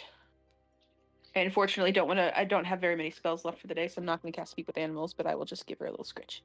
She appreciates the scriptures. And a bow. A respectful bow. Yeah. So, Theod, straight for the safe? Yeah, I'm waddling over. Alright, yeah, you get there.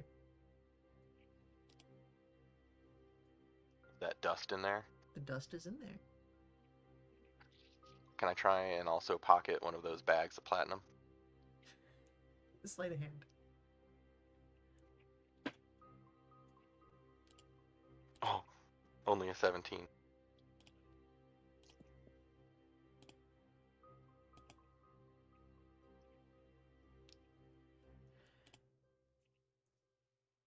You pocket it. No one calls you out on it. Cool. Dust! I'll turn around and I'll run back to the group.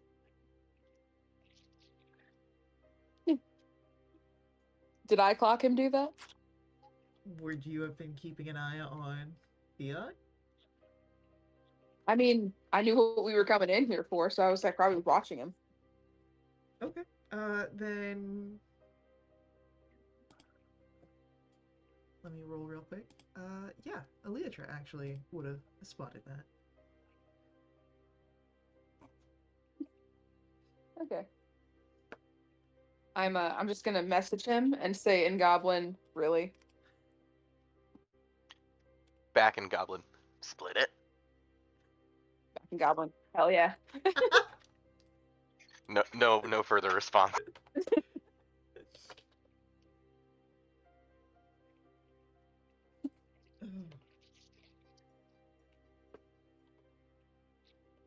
All right. Well, you have along those years, you have hopefully the dust of Mechanus.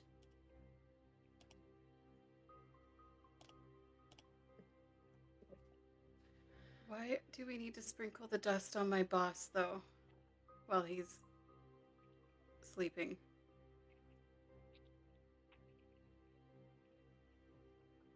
Your boss is here. That says to sprinkle it on Gears.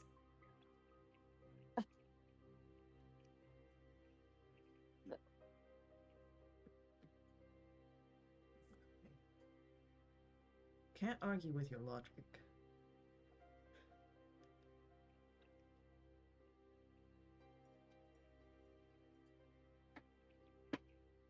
I'm just not even gonna engage with this.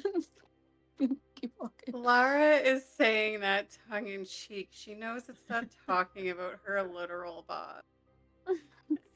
How would these stuffy monks even know about my cool term of endearment anyway? I mean, Alondo this year saw all. Yeah. He has accurately predicted most all of the years up to this date and beyond. I feel like I just wouldn't know if you were Lara's kidding or not. unsure. Lara's now unsure. she thought she knew that it was for sure wasn't her boss, and now she's not sure anymore. Could be him. Maybe, guys. I think we got to go back to Waterdeep. I think that's where the obsidian door is. I'm cool with that. Let's go. Derail the whole. Forget this. I mean, that opens up a scale news. whole that opens up a whole other adventure path, man. All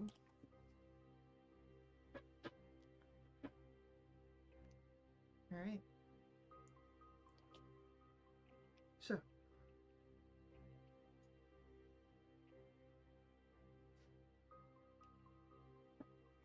as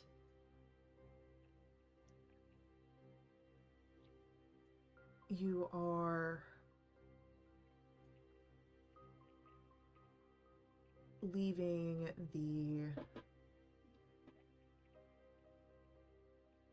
tower um,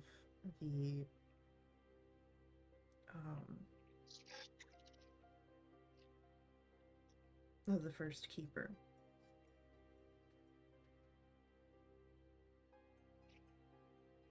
where is your next goal? Where do you go?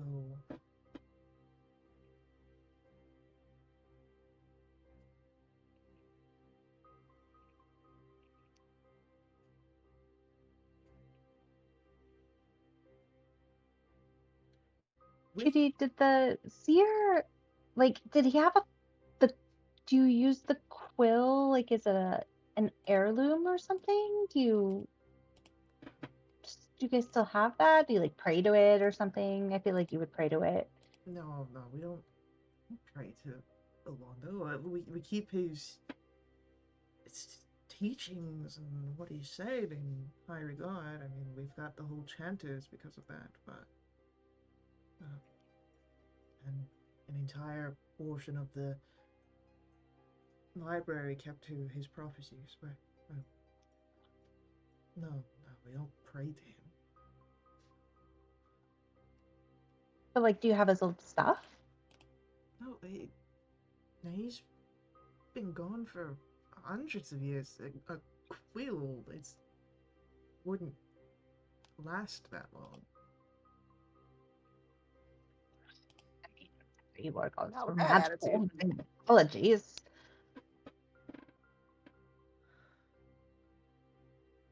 I guess the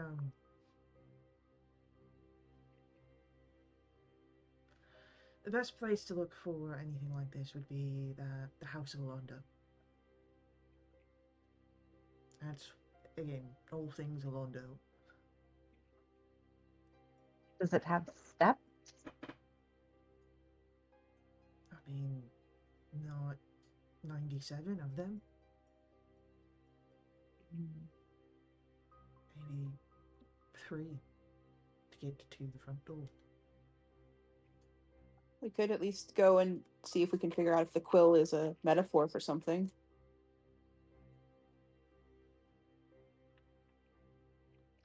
Well, then lead on. It's like a pirate treasure map, guys. You find a place and then you take 97 paces, and then there's treasure or something.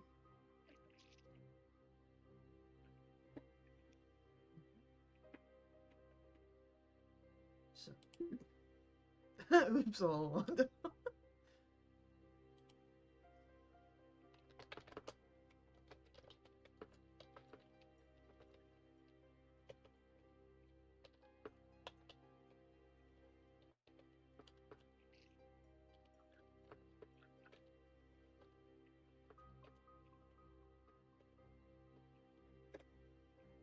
All right.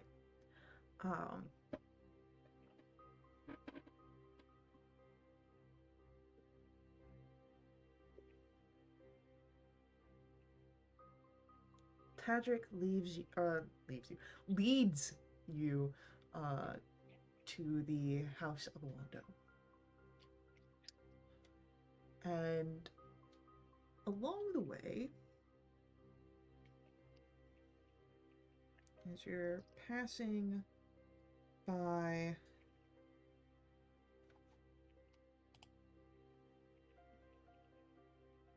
Theod,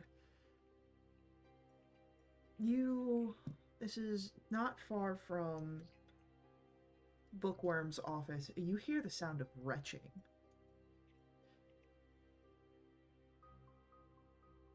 Theod'll kind of stop and be like, someone's sick.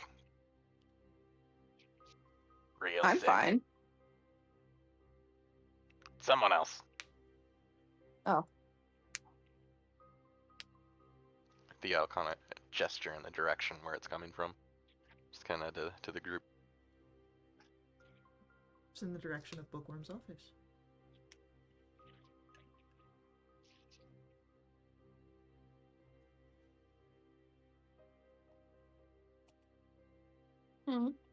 Poke my head in there. Hello? As you move down the hallway to see what's going on, you see Fembris sort of hurling just outside of an open door to Bookworm's office. Fembris, what the fuck? I'm sorry, I was coming to look for Bookworm because everything's going to shit and she's dead. Yeah. Yeah, dude. She's dead. Yeah, and I didn't know that until just now. Last I know, she was coming up to do work, and Well, then keep up. I'm trying. Do you have those blankets for our room yet? What blankets for you? I'm just your adjutant. I don't get things for you. Fucking knew it.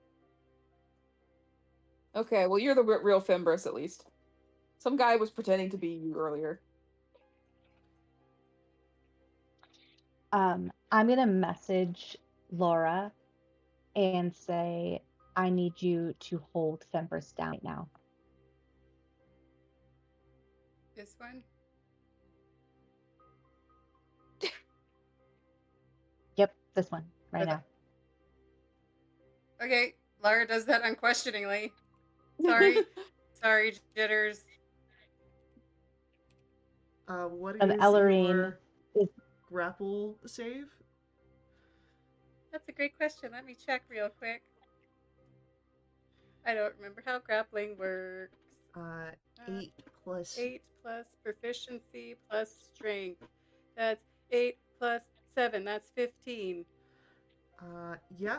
Fembris fights back because this is not something that he's expecting, and it's reflex, but you're able to get a hold of him.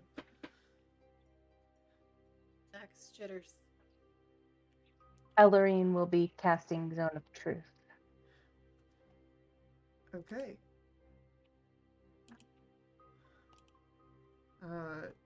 Fembris fails. As he's panicking here, he's trying to resist. Relax, you guys. What's going on? Like, there was an explosion. A guy flew out of the library.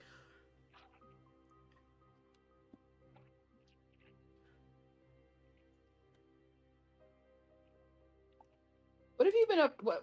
Give me a play-by-play of what you've done today.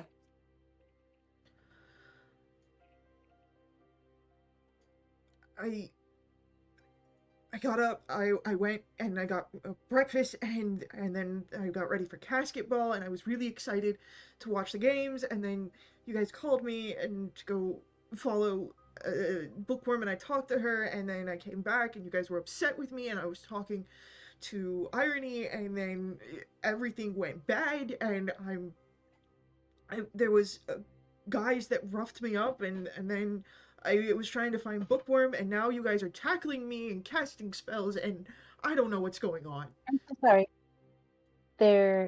Was somebody who roughed you up? Yeah, in the chaos, there was a guy, and like he punched me, and I kind of got dazed, and then I couldn't find anyone. Is this the first time you've talked to us since Casket Ball? Yeah, I've not seen you guys since casket ball. I'm just gonna look at everybody else.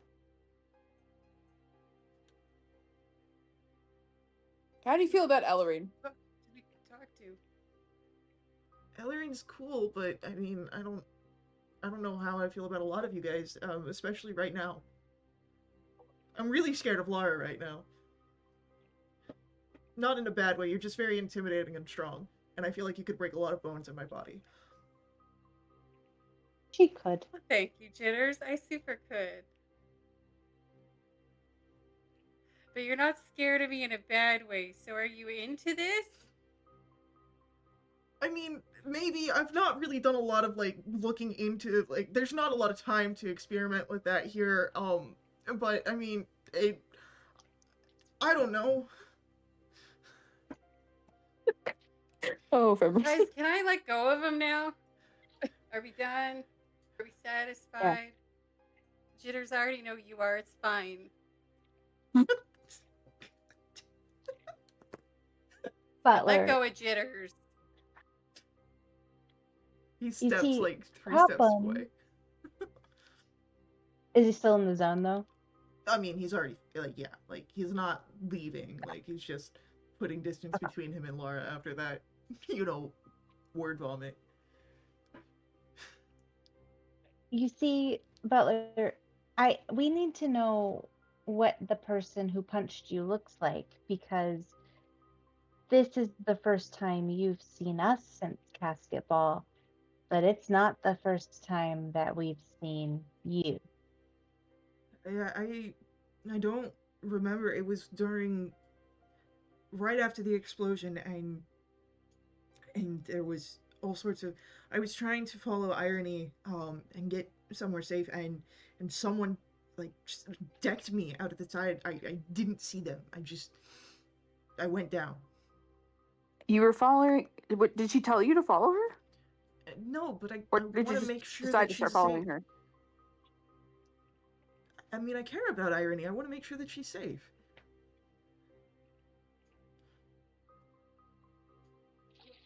Did they take anything from you by chance? And he starts patting himself down. No, it all feels like it's all here.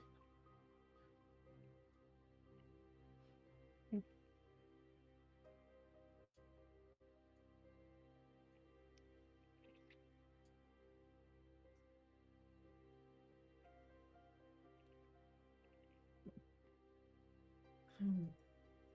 As he looks to So you Ellery, got knocked out. You went down. When did you? What happened then? What's the next thing you remember? I got up and there was no chaos going on, and I couldn't see you guys. I didn't know where you were at, and so I knew where Bookworm was going to be because she was going to come to her office, and I came up and she's dead. Like like not even like a simple dead. Like she's her throat's gone, kind of dead, and you see him like start to like get like the. I can't. I'm gonna be sick again. Can we ask another question? I'm gonna take you hunting with me so you get used to this kind of stuff. Um, as Ellerine pops up that question, I mean, I'm scared of just getting hurt in general, but like maybe not. Like depending on, I don't know. Timbers, do you know anything about the Centaurum? I know that they deal in a lot of illicit trades, and they're a shadow faction. They exist in various areas. They've there's rumors that their leader is a powerful wizard that um, has like mastered simulacra. What's that? Copying yourself. Popping? Copying. Copying. Looks like you, thinks like you, acts like you, has your capabilities, but it's not you.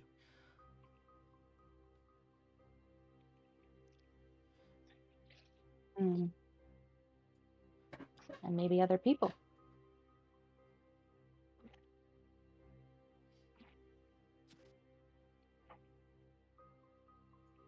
Maybe.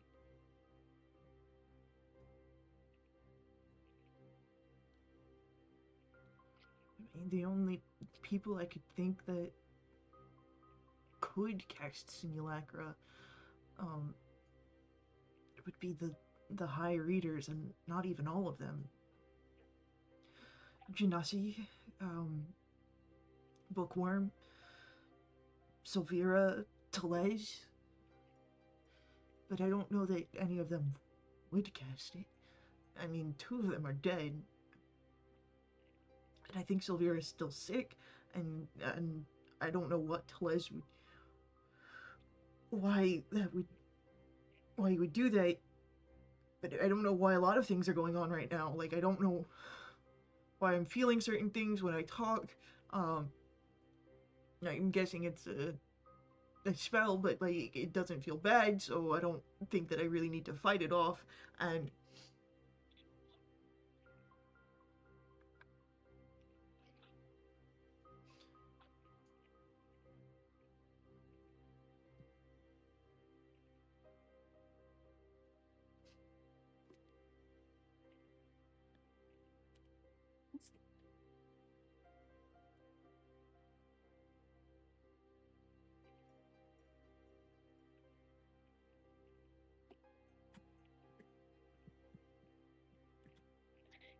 I think you should go back to our office until all of this is over.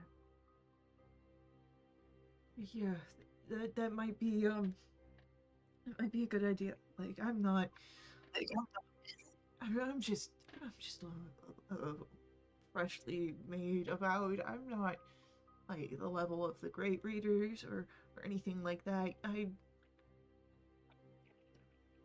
not made for whatever's going on right now. But I need you to promise us that you will not leave until we come get you. Because if I see your copy again, I am going to have Laura destroy it. Roll intimidation with advantage. Well, I was I'll thinking just perception, but that's fine I'll too. just look really excited about it and like get out my brass belaying pin. If that will help in any way. With advantage. Oh, double natural 20s. Ah! 26. The dice want what they want. No words, just like you can see full Ernest like just shaking his head. There is like a fear there of like the promise in your words. And then I'm just gonna smile sweet and say, thanks, Butler. It's for your own good. You can talk Really to is for Vushati when you're there and tell her all about me and how great I am. Yeah. Can I go now? Yeah. Okay, cool. And he like stumbles off. really don't want to use this on you, Jitters. Yeah. I don't want it. I don't want that either. He's out of the zone now, so we don't know if he's lying. I turn to Laura and be like, Laura, you know that I would never make you do something that you didn't want to do, but I really feel like you would want to do it. So that's why I said it. Please don't be mad. Oh, Tails, I would love to do that. Just if we see him again, it's happening.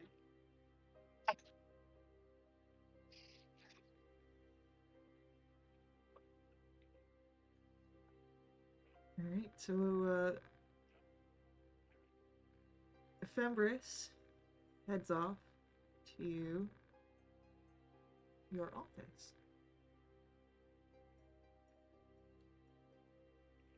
And you continue on the way to the house of Alonto.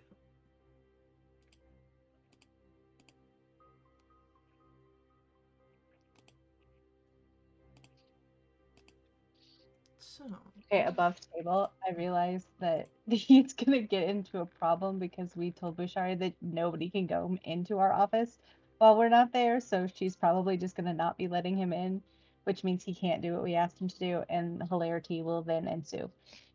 but Vushati will have an eye on him at all times then. True story. Well, then he'll be available to, or she'll be available for him to talk all about me. Yeah. Yep, exactly. Yeah.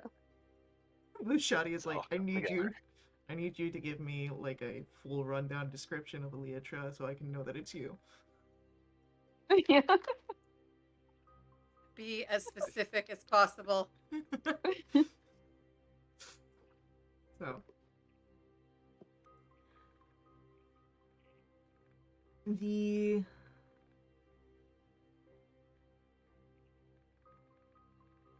House of Alondo, as you find it, Tadric's able to open it, and you see in the sort of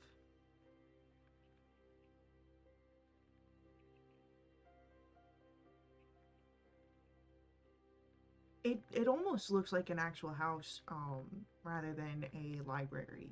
This is where someone would live. But one thing that stands out from this being a domicile is the massive brass statue of Alondo the Wise. Um,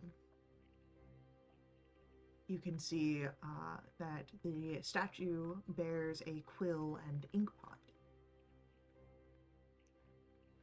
Oh, well. There you go.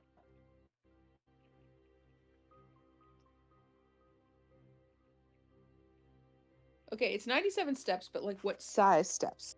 Like me steps, Lara steps, the odd steps. Baby steps. Baby steps. Also, how do you feed a quill?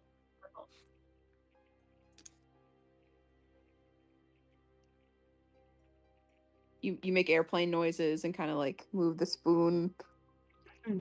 in little patterns in the air. Ink? It's an airplane. I think Theod's right. I think you feed it with ink. Hmm.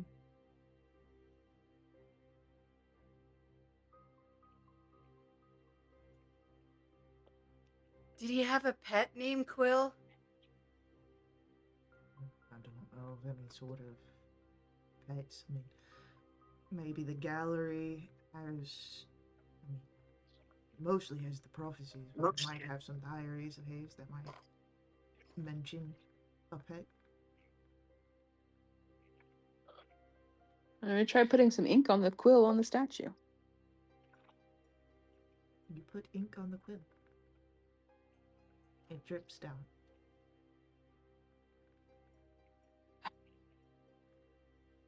Gross. Okay.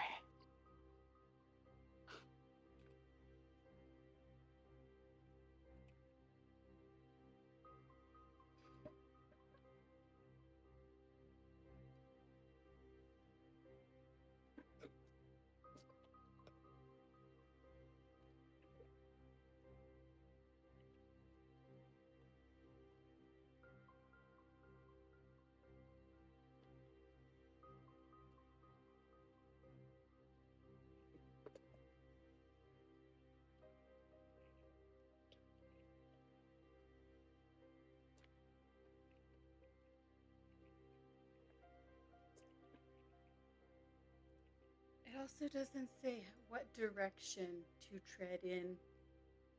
Yeah. This way, that way, back the way we came. Can Theod point at the ink pot? Yes. Ink?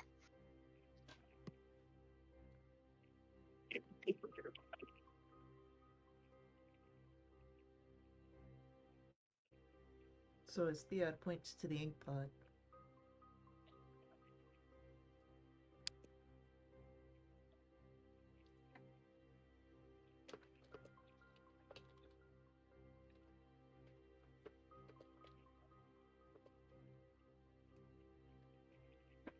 I think my audio cut out for a minute. What? no, I Why said is? so Theod pointed to the ink pot and said ink, and then I stopped talking while I was recapping that to answer gnomes. Um, that was a Fey audio lag. Um,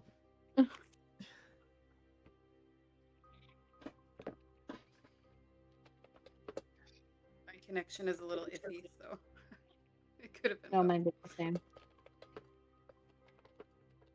I'm investigating the ink pot. it is Brown said it. it is an empty ink pot.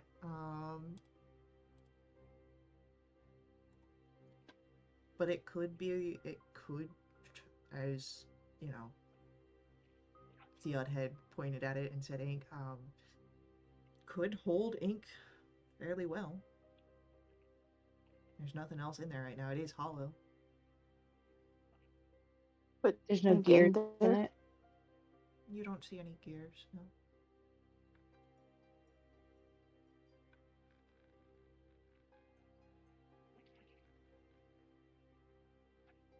We put some ink in the ink pot in the statue. Would you like to put ink in the ink pot? Sure. As Elytra, you fill the ink pot with ink. There is a shift. You hear the grind of stone. The statue slides forward on the dais, and you see a long set of stairs leading down an unlit passage. Ooh. I'm gonna say it to Theod and Goblin. Good call with the ink. That's a thumbs up if I've ever heard one.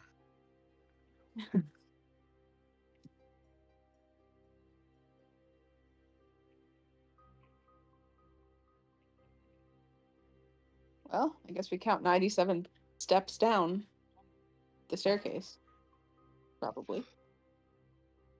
Before we head down, can I don't know what I would do to figure this out, but can I just try and see if we've been followed or if we are currently being watched?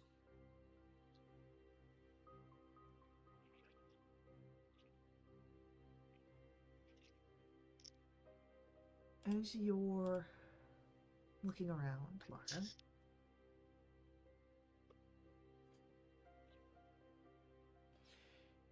you feel a sensation here. It does feel like you're being watched. But you don't see any.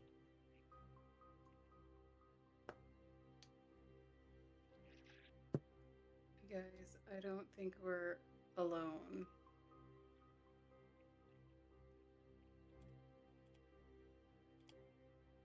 I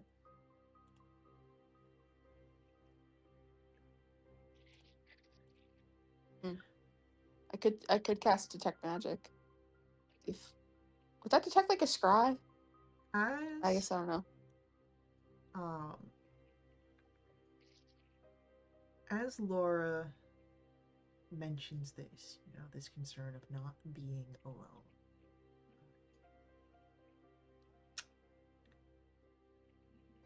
it's going to be on.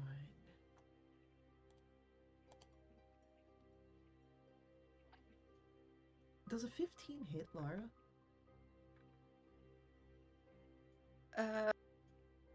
Yes, it does. So, what you would all see in this moment as Laura is announcing, I don't think that we're alone, is a figure right next to Lara slashing through at her and will deal. That'll be 6 points of slashing and 10 points poison, as we are going to roll initiatives here. Oh.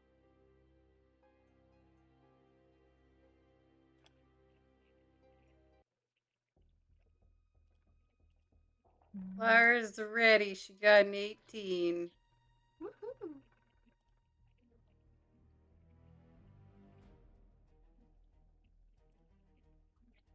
And she swears in Orcish because she doesn't know Infernal.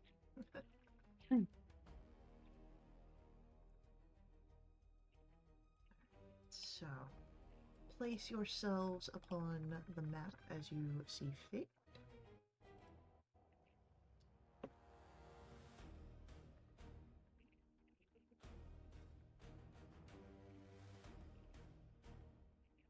I think Lara would have been a little bit away from everyone if everyone was by the statue. She would have been like looking behind her towards the door, whichever side the door is on.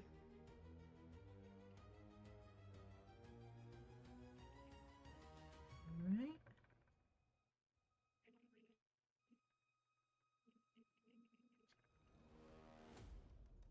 Which side is the door on? Whatever Or side where you was the choose. statue, I should. The statue is somewhere off screen. This is vibes based. Choose as you will. It's larger than We'll what say the the map is statue saying. is at 450 where I was. Alright. Okay. Sounds great. You guys, you got this.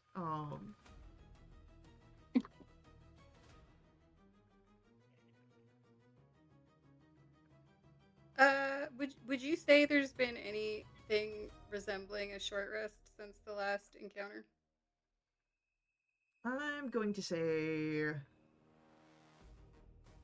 going to say no. You guys have been doing a lot of work.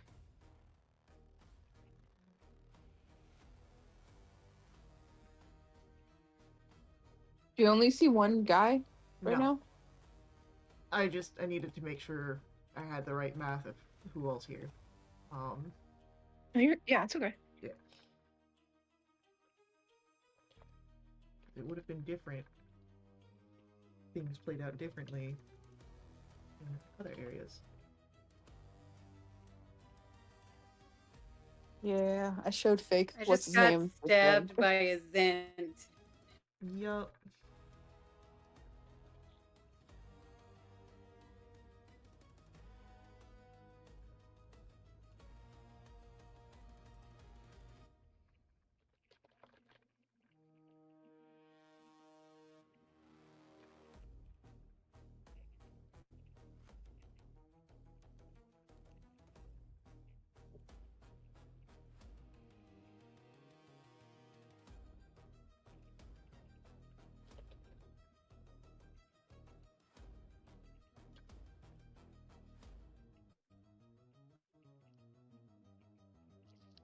That's a lot of bad guys, Faye.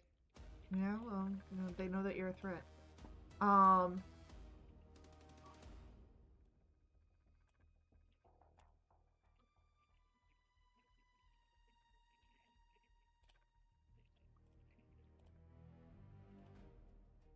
All right, so. Oh, this is unfortunate. Um. As the assassin was, of course, the first to act with that initial strike, it does have a multi-attack. We're getting another stab at um,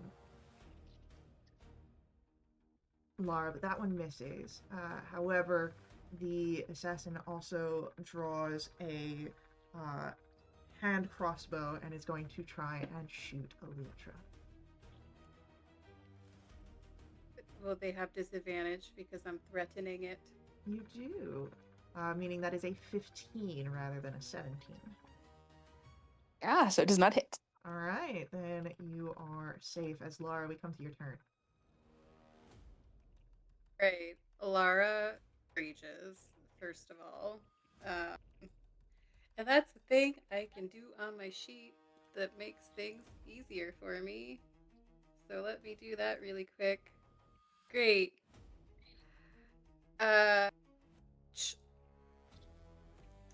Okay, well, I am going to punch this assassin recklessly right in his stupid face.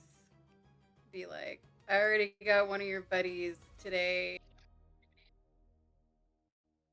You'll soon follow, but not with a 13. A 13 will not hit, correct. So I'll try that again. This will be... I'm just going to kick at one of his knees. That's a 24 to hit. Yeah, that'll hit. Like, the knees are the weak parts. I should have hit that to start with. And once a turn while raging, I have Spell Hammer, which means I can do twice my rage damage bonus. So add an extra 2 on top of that for 10 points. Hell yeah. All right. Anything else from Lara? And that is my whole turn. All right, Elytra, it's your go. All right, I'm gonna go for martial arts adept A first. Okay. I'm just gonna scoot so I have like a clear line of sight. I'm trying to think of who's the most dangerous. So I'm gonna cast. First of all, I'm gonna cast Hunter's Mark. Okay. So that's just on them. Then I'm gonna attack with my bow, my longbow. 13, I guessing does not hit. Does not hit. You know, okay. Oh my god. 11. That's no. worse. Okay. Well, crying is free action, so I'll do that. All right. And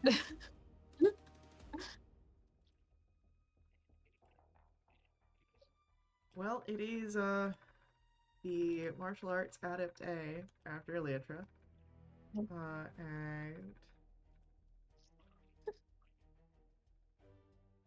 has just enough movement to close. Right, but it does pass by Lara if Lara would Oh, like to make an attack of opportunity. I am absolutely, yes, going to make an attack of opportunity, which that's also reckless, I'm assuming. I do Am I believe reckless that for the whole it is. round? I believe it's reckless until the start of your next turn, or your attacks until the start of your next turn. Okay. Also, I forgot I could reroll ones on damage dice, which I totally rolled last time. That's a dirty 20 to hit this person. Hits. Lovely. That's 11 points of damage. Beautiful. All right. So looking a little rough as he closes distance with Elytra, but we're gonna get some attacks here. The first one is going to be a 23 to hit Elytra Yeah. for 9 bludgeoning. Okay. The next one is a natural 1. And then the 11 misses.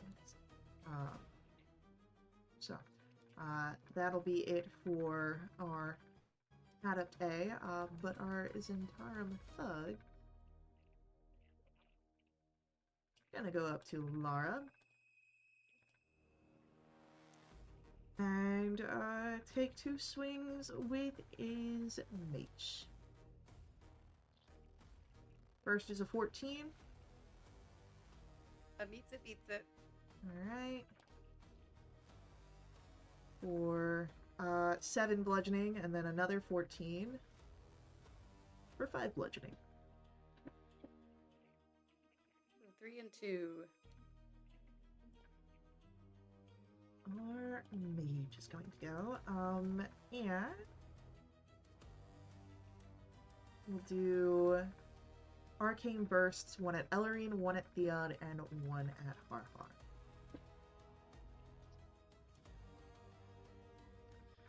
An 11 to hit Ellerine, I believe, is a miss. A 25 to hit Theod. Sure. And an 8 to hit Harhar. Misses. Alright, so that is 18 force damage to Theod. Can I uncanny dodge that? I believe so, yes. I don't believe Uncanny It says Dodge an attack. is a weapon specified, it's just incoming damage. It says an roll. attack. Yeah, but this is an attack roll, so. Yeah. It's Theod's turn. Is there a statue in this room still that I could potentially hide behind if I chose to? It is off map, but yes. Got it. Okay. I'm gonna run up and stab Martial Arts Adept A Yeah, go for it. with my Black Iron Dagger.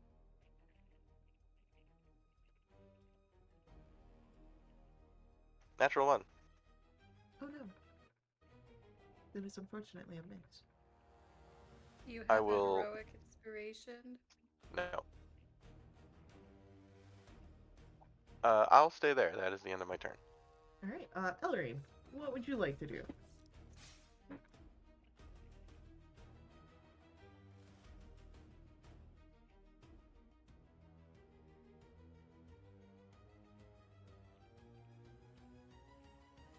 Holy word at the assassin.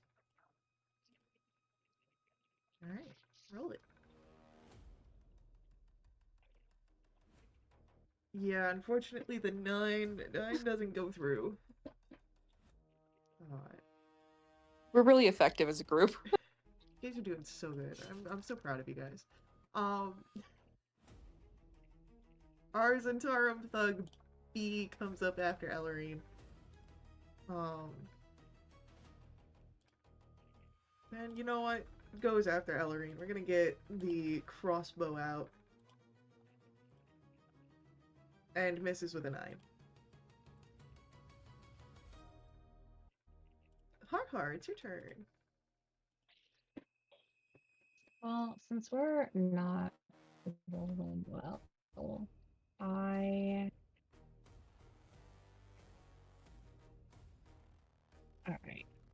I am going to cast Dissonant Whispers at 3rd level, which is a nope, just kidding. Hypnotic Pattern at 3rd level with a 30-foot cube.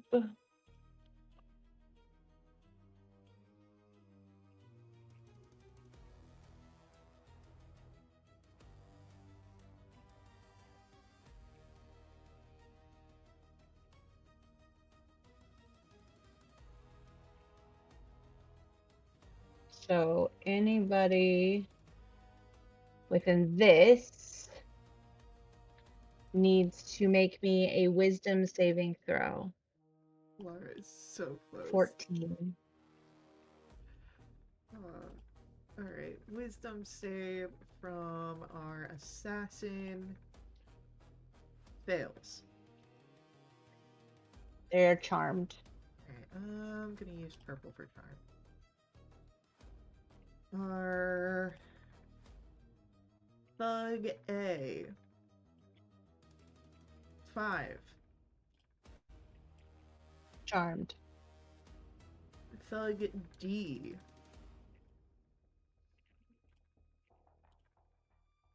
16. That succeeds. Thug B. 14. Meets it, beats it. And our mage. One that perhaps you really want to roll low. 12. 12. Okay. Fails. So, And can I do something? Sorry. yeah. For Thug B, Mm-hmm. that meets it, beats it one, Mm-hmm. I would like to use my reaction of cutting words Yeah. to use a bardic inspiration die Uh-huh. to track 8 from his roll. So he also fails. Cool. Cool. So half the baddies are now paralyzed. Or Correct. stunned or incapacitated or something. They're out of commission. They are charmed, incapacitated, speed is 0. Yep. Incapacitated. Hey guys, look what I did! What does the hypnotic pattern look like? Also, Lara laughs so hard at this. She loves this so much. Wonderful question. The hypnotic pattern is the lime green color of the favorite colors that we talked about, but it's also just going to be like you see my large, like comically large hammer just literally like turning in circles as the pattern in neon green. Beautiful. And that is my turn. Adept B. He's going to, seeing Thug A and the assassin get a little limp, in their stance, is gonna run up to Lara and make some attacks. The first one is a 17 to hit Lara. That hits me. 7 bludgeoning. 24 for 9 bludgeoning. So 4. And then another 17 for 8. Okay, guys, Lara's not looking good at all. Because Lara was damaged from the beast last time. Ellerine said warding flare on the 24th. Alright. What does warding flare do? Disadvantage?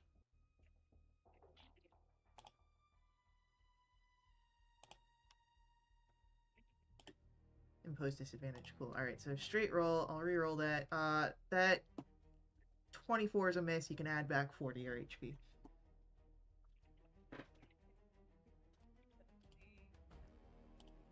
Alright.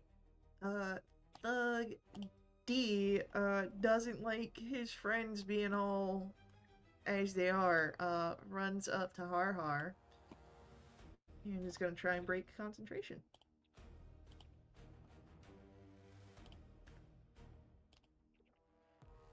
Well, his first attack doesn't hit. His second attack really doesn't hit.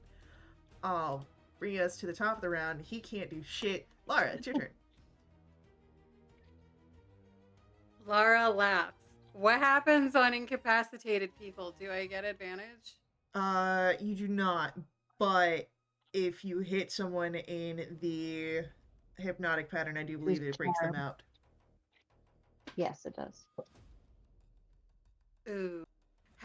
The assassin probably doesn't look too. He didn't take too much damage, so he probably looks not too bad. Yeah. You do have the martial arts guy that just came up and walked the you. martial arts guy. He came up and bopped me, and I'm like, those guys are not threats right now. So I'm gonna turn my attention onto this martial arts guy and be like, hey, punching people's my shtick. Go find something else to do. And I gotta take advantage of being enraged for what little time I've got left. So I'm gonna do it reckless.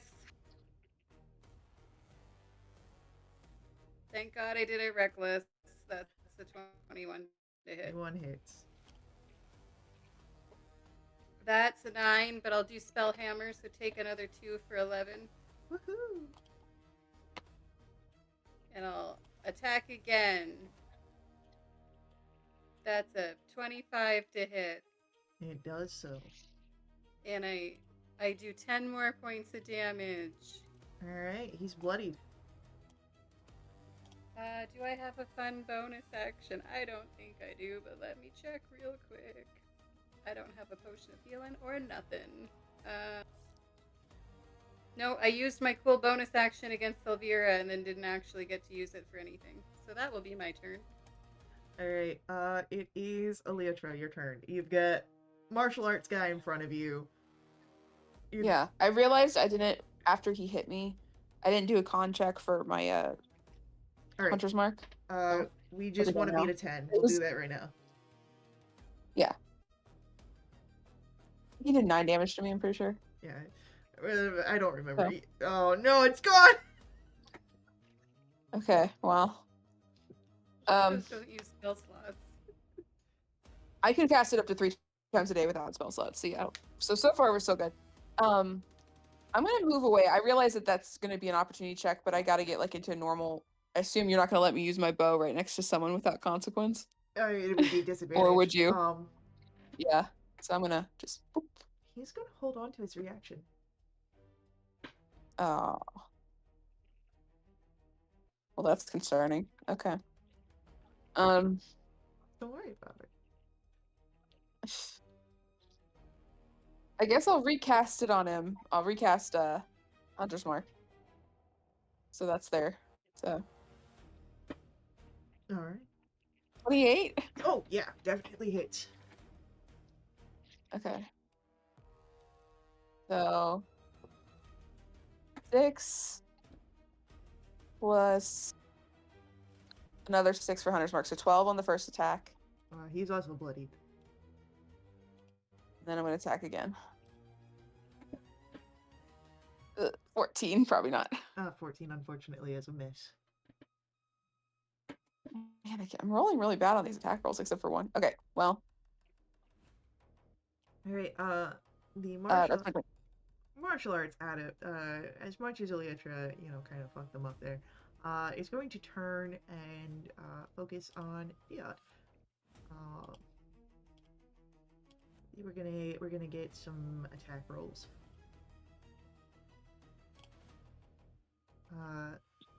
First one is gonna hit with a 19. Yep. The second one is a 12. Nope. And a 13. Nope. Fine, I'll uncanny dodge whatever's coming in. Alright, so that is 4 bludgeoning coming your way, but he is going to do a fancy thing and ask for a strength saving throw from Theod.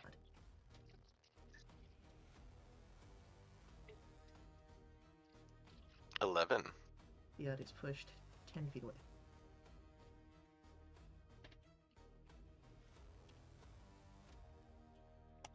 He can't do shit. He can't do shit. Theod, it's your turn. I'm charging back in on him. Wait, is he in threat range with Elrine? Yeah, I'd say so. I'm charging back in and I'm gonna stab him. Go for it.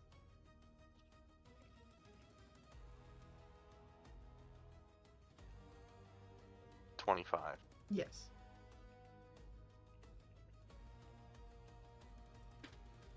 Plus sneak attack. Oh, you son of a bitch. Wow.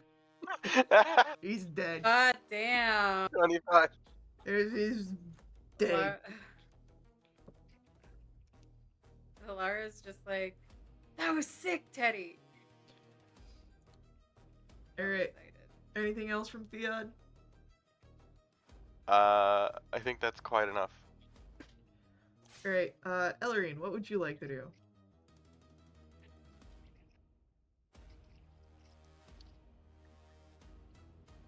Bonus action, mass healing word, lovely. And holy word on the one next to Har. Beautiful. Alright, let's see those rolls. Alright. 8 healing to everybody.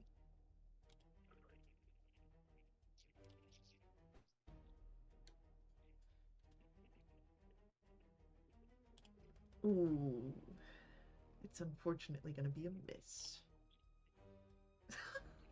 You did good. You gave him back 4 HP and then 8 HP. You're good. It's fine. I'm in double-digit HP now, Ellie, which is nice.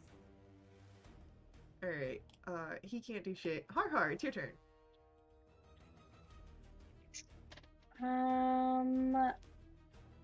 Can I have a wisdom throw, please? Alright,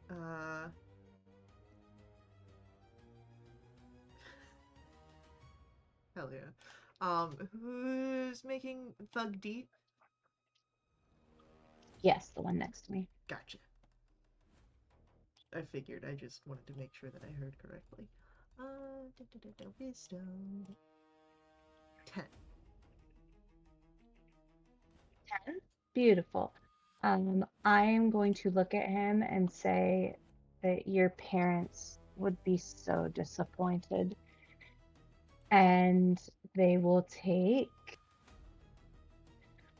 11 of psychic damage, and they have disadvantage on their next attack roll. They just... Not Mom and Pa being disappointed in me.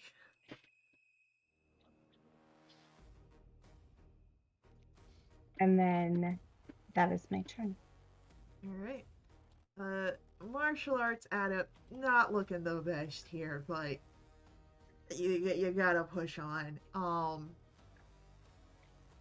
Going for Laura.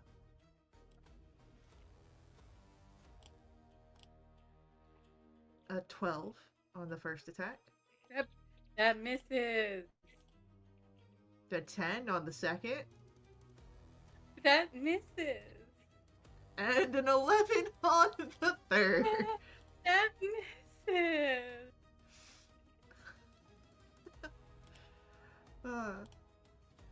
Thug C, is going to take aim with the crossbow at Elytra. With a 17 to hit. Okay. For 8 piercing damage. Okay. And here's my check for Hunter's Mark. Okay. Yeah, it's up. You're good. Well, Warding flare. Warding flare? Okay. So actually, you don't take 8 damage, because it misses. Oh. Oh, okay. Let me re-heal that. Zuntarum Thug D is going to take 2 swings of the mace at Harhar. First one at The disadvantage first one, is a Yep. 7. great. The second one is a 16. The 16, I am also going to use cutting words Ooh. with my bardic inspiration die. And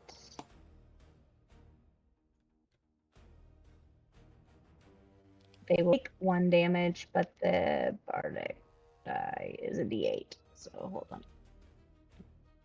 D8, D8, D8.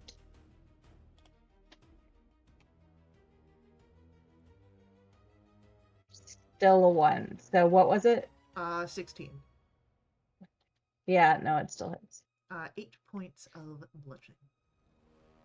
Okay, and then let me roll my con. Need to beat a 10. Well, I got a 19. You're So good. Alright, assassin can't do shit. Lara, it's your turn. I'm gonna elbow this martial artist like right in his face. Cool. Go And for I'll it. do it recklessly. Because that's the type of mood that I am in and the way I'm rolling today. That's a 19 to hit. Hits. Love that for me. Do an extra 2 on top. That's 12. And he's dead. Love that for him. I've got. Okay. Which one looks worse? I'm the maddest at the assassin, but I feel like he could fuck me up. The one next to Harhar looks worse out of the ones that are unaffected by the charm. Alright, I'm gonna be like, I'll come back for you guys. And I'll like smile at them and be like, see you later. I'll walk up and I'll try and kick the back of this guy's knees right Hell out yeah. from under him That's the weak with it is. We know this. The Zents have no knees. That's a 27 to hit, spot. Yeah. and that's 11 points of damage. And he's bloodied. Alright, Elrine, you just That's gotta it. aim for the knees. That's how you're gonna hit. Oh. Lara will yell that. Aim for the knees. Leotra, it's your turn. I'm gonna move my hunter's mark to Thug C Okay. and attack. Are you aiming for the knees? Yeah. Okay.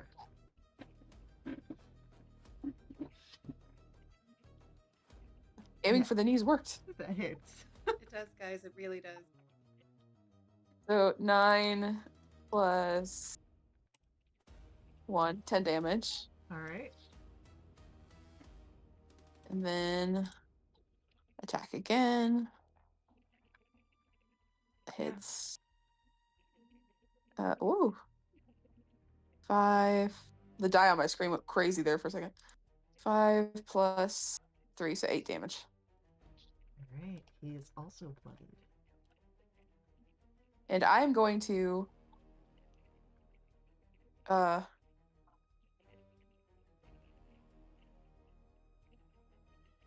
gonna scoot up here. Yeah. So he has to run to hit me. Okay. Get cl- Alright. He Being can't do annoying. shit. He can't do shit. Dion, what would you like to do? Fiat is going to run into range for his dart throw Uh-huh. and throw a dart. Bonus action steady aim to give myself advantage. Wait, hang on. I don't think I can move and do that. That's fine. I'll throw a dart at him anyway. Yeah.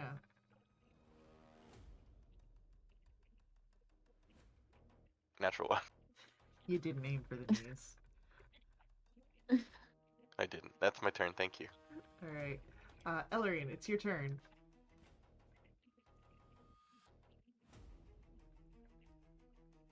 Holy word. Are you aiming for the knees? Alright. Crucial information.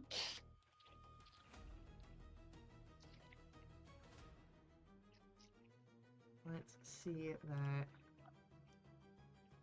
that. Hell yeah. 16 will hit.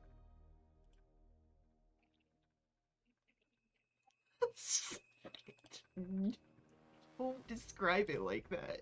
He's dead though. That's what the spell says. I hate it. I don't like it. That's a The land visual of that's kink. uncomfortable. Hey, little mama, let me whisper in your knees.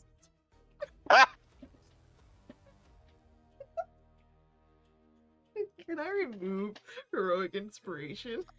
I don't, You I get don't have negative. one to remove. You Oh, feel quit. negative. How dare you? It's an affront. Holy shit. It's your turn. God. Okay. I am gonna go after Thug B. 1, 2, 3, 4, 5, 6. Okay, so that's where I'm at. If they're incapacitated, do I have advantage on this spell or no? You do not have any Zero times. mechanical stuff for incapacitated, no. Okay. Then that is a 15 to hit. For the thug, yes. Okay. So I'm gonna, out of my little flower that I wear, I'm gonna do a little poison at them. So that is 15 poison damage against them. Alright. And then with that, I am going to come way back here.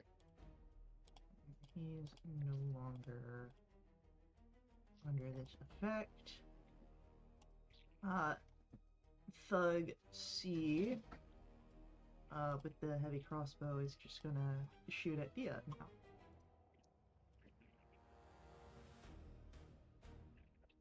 But a 10 is gonna miss. Lara, what would you like to do? So many options, but you know what? Thug B just woke up. So I'm gonna go wreck his day. And I'm gonna kick his knees backwards because I'm in front of him this time. Okay. So they're gonna bend the way they're not as supposed to, and that's a 22 to hit. Oh, yeah. That's +2, 12 points of damage. There is a crack as the cartilage snaps. Laura laughs. Let's try for the other knee. That's Yes. 17 to hit. Yep. That's 9 more points. That's a dead thug. Hell yeah. Poor guy's knees. It doesn't Lock. matter anymore, does it? Locke came in and it's just like, poor guy, and I was like, you don't even know half of it. Alright, anything else from Lara? That's about it. Alright, Elytra, what would you like to do? You do have line of sight on your Hunter's Marked Thug C. Okay, then I'll just attack.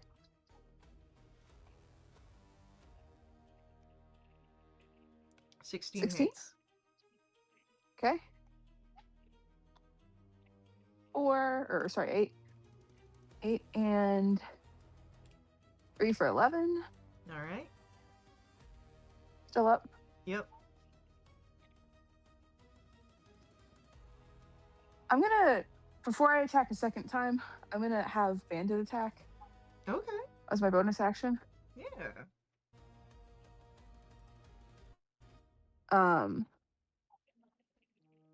Bandit darts across the battlefield. Let's see,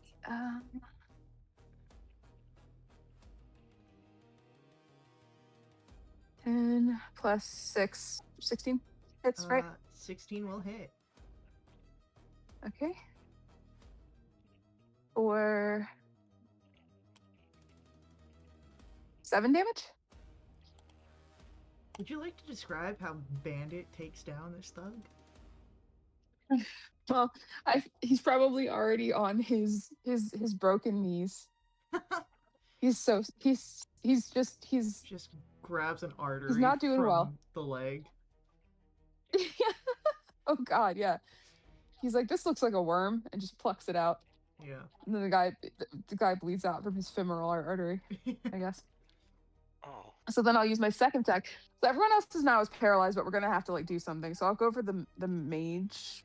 I don't know. will say Wait, at this point, because of the spell, I'll let you guys collaboratively and narratively take out these last three guys. Okay. Just I'll tell me how narratively you- go for the assassin because the turn order makes sense to do him. So Yeah. So as Aleatric goes for the I'll take out his assassin- knees. Yeah, taking out the assassin's knees. No need to roll for this. Just let's hear how everyone works together to clean up these last three guys. Ellery cheers you on. Motivation. Killings will I'd love continue to until have, morale like- improves. Just let Bandit kill all of them. He's on a spree. He's bloodlust in his tiny eyes. Bandits ripping out throats. Bandits who actually He's earned killed it. Bookworm. Holy shit. Oh God. He had a magical rat that disappeared in his stomach after 10 minutes, so he's actually kind of hungry. So he's gonna... Oh. Anyone else want to add on to some narratives? I just gonna wanna- say Lara would love Go ahead. to like bring one of these guys down to their knees so they're more on Theod's level, and then Theod can like attack how Theod chooses, but like just like a team up.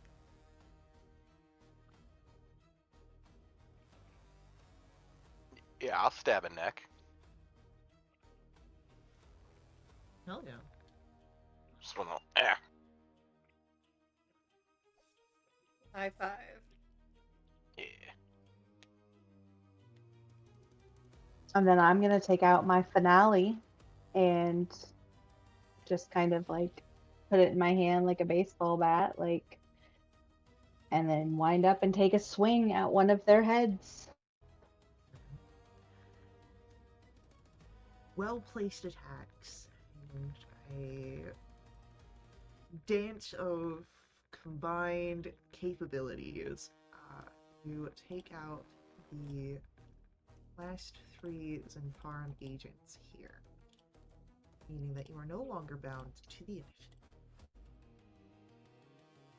And you're able to get a little bit of a breather in as you have the open dais stairwell hidden beneath the statue of Alondo, which we will pick up with in our next session.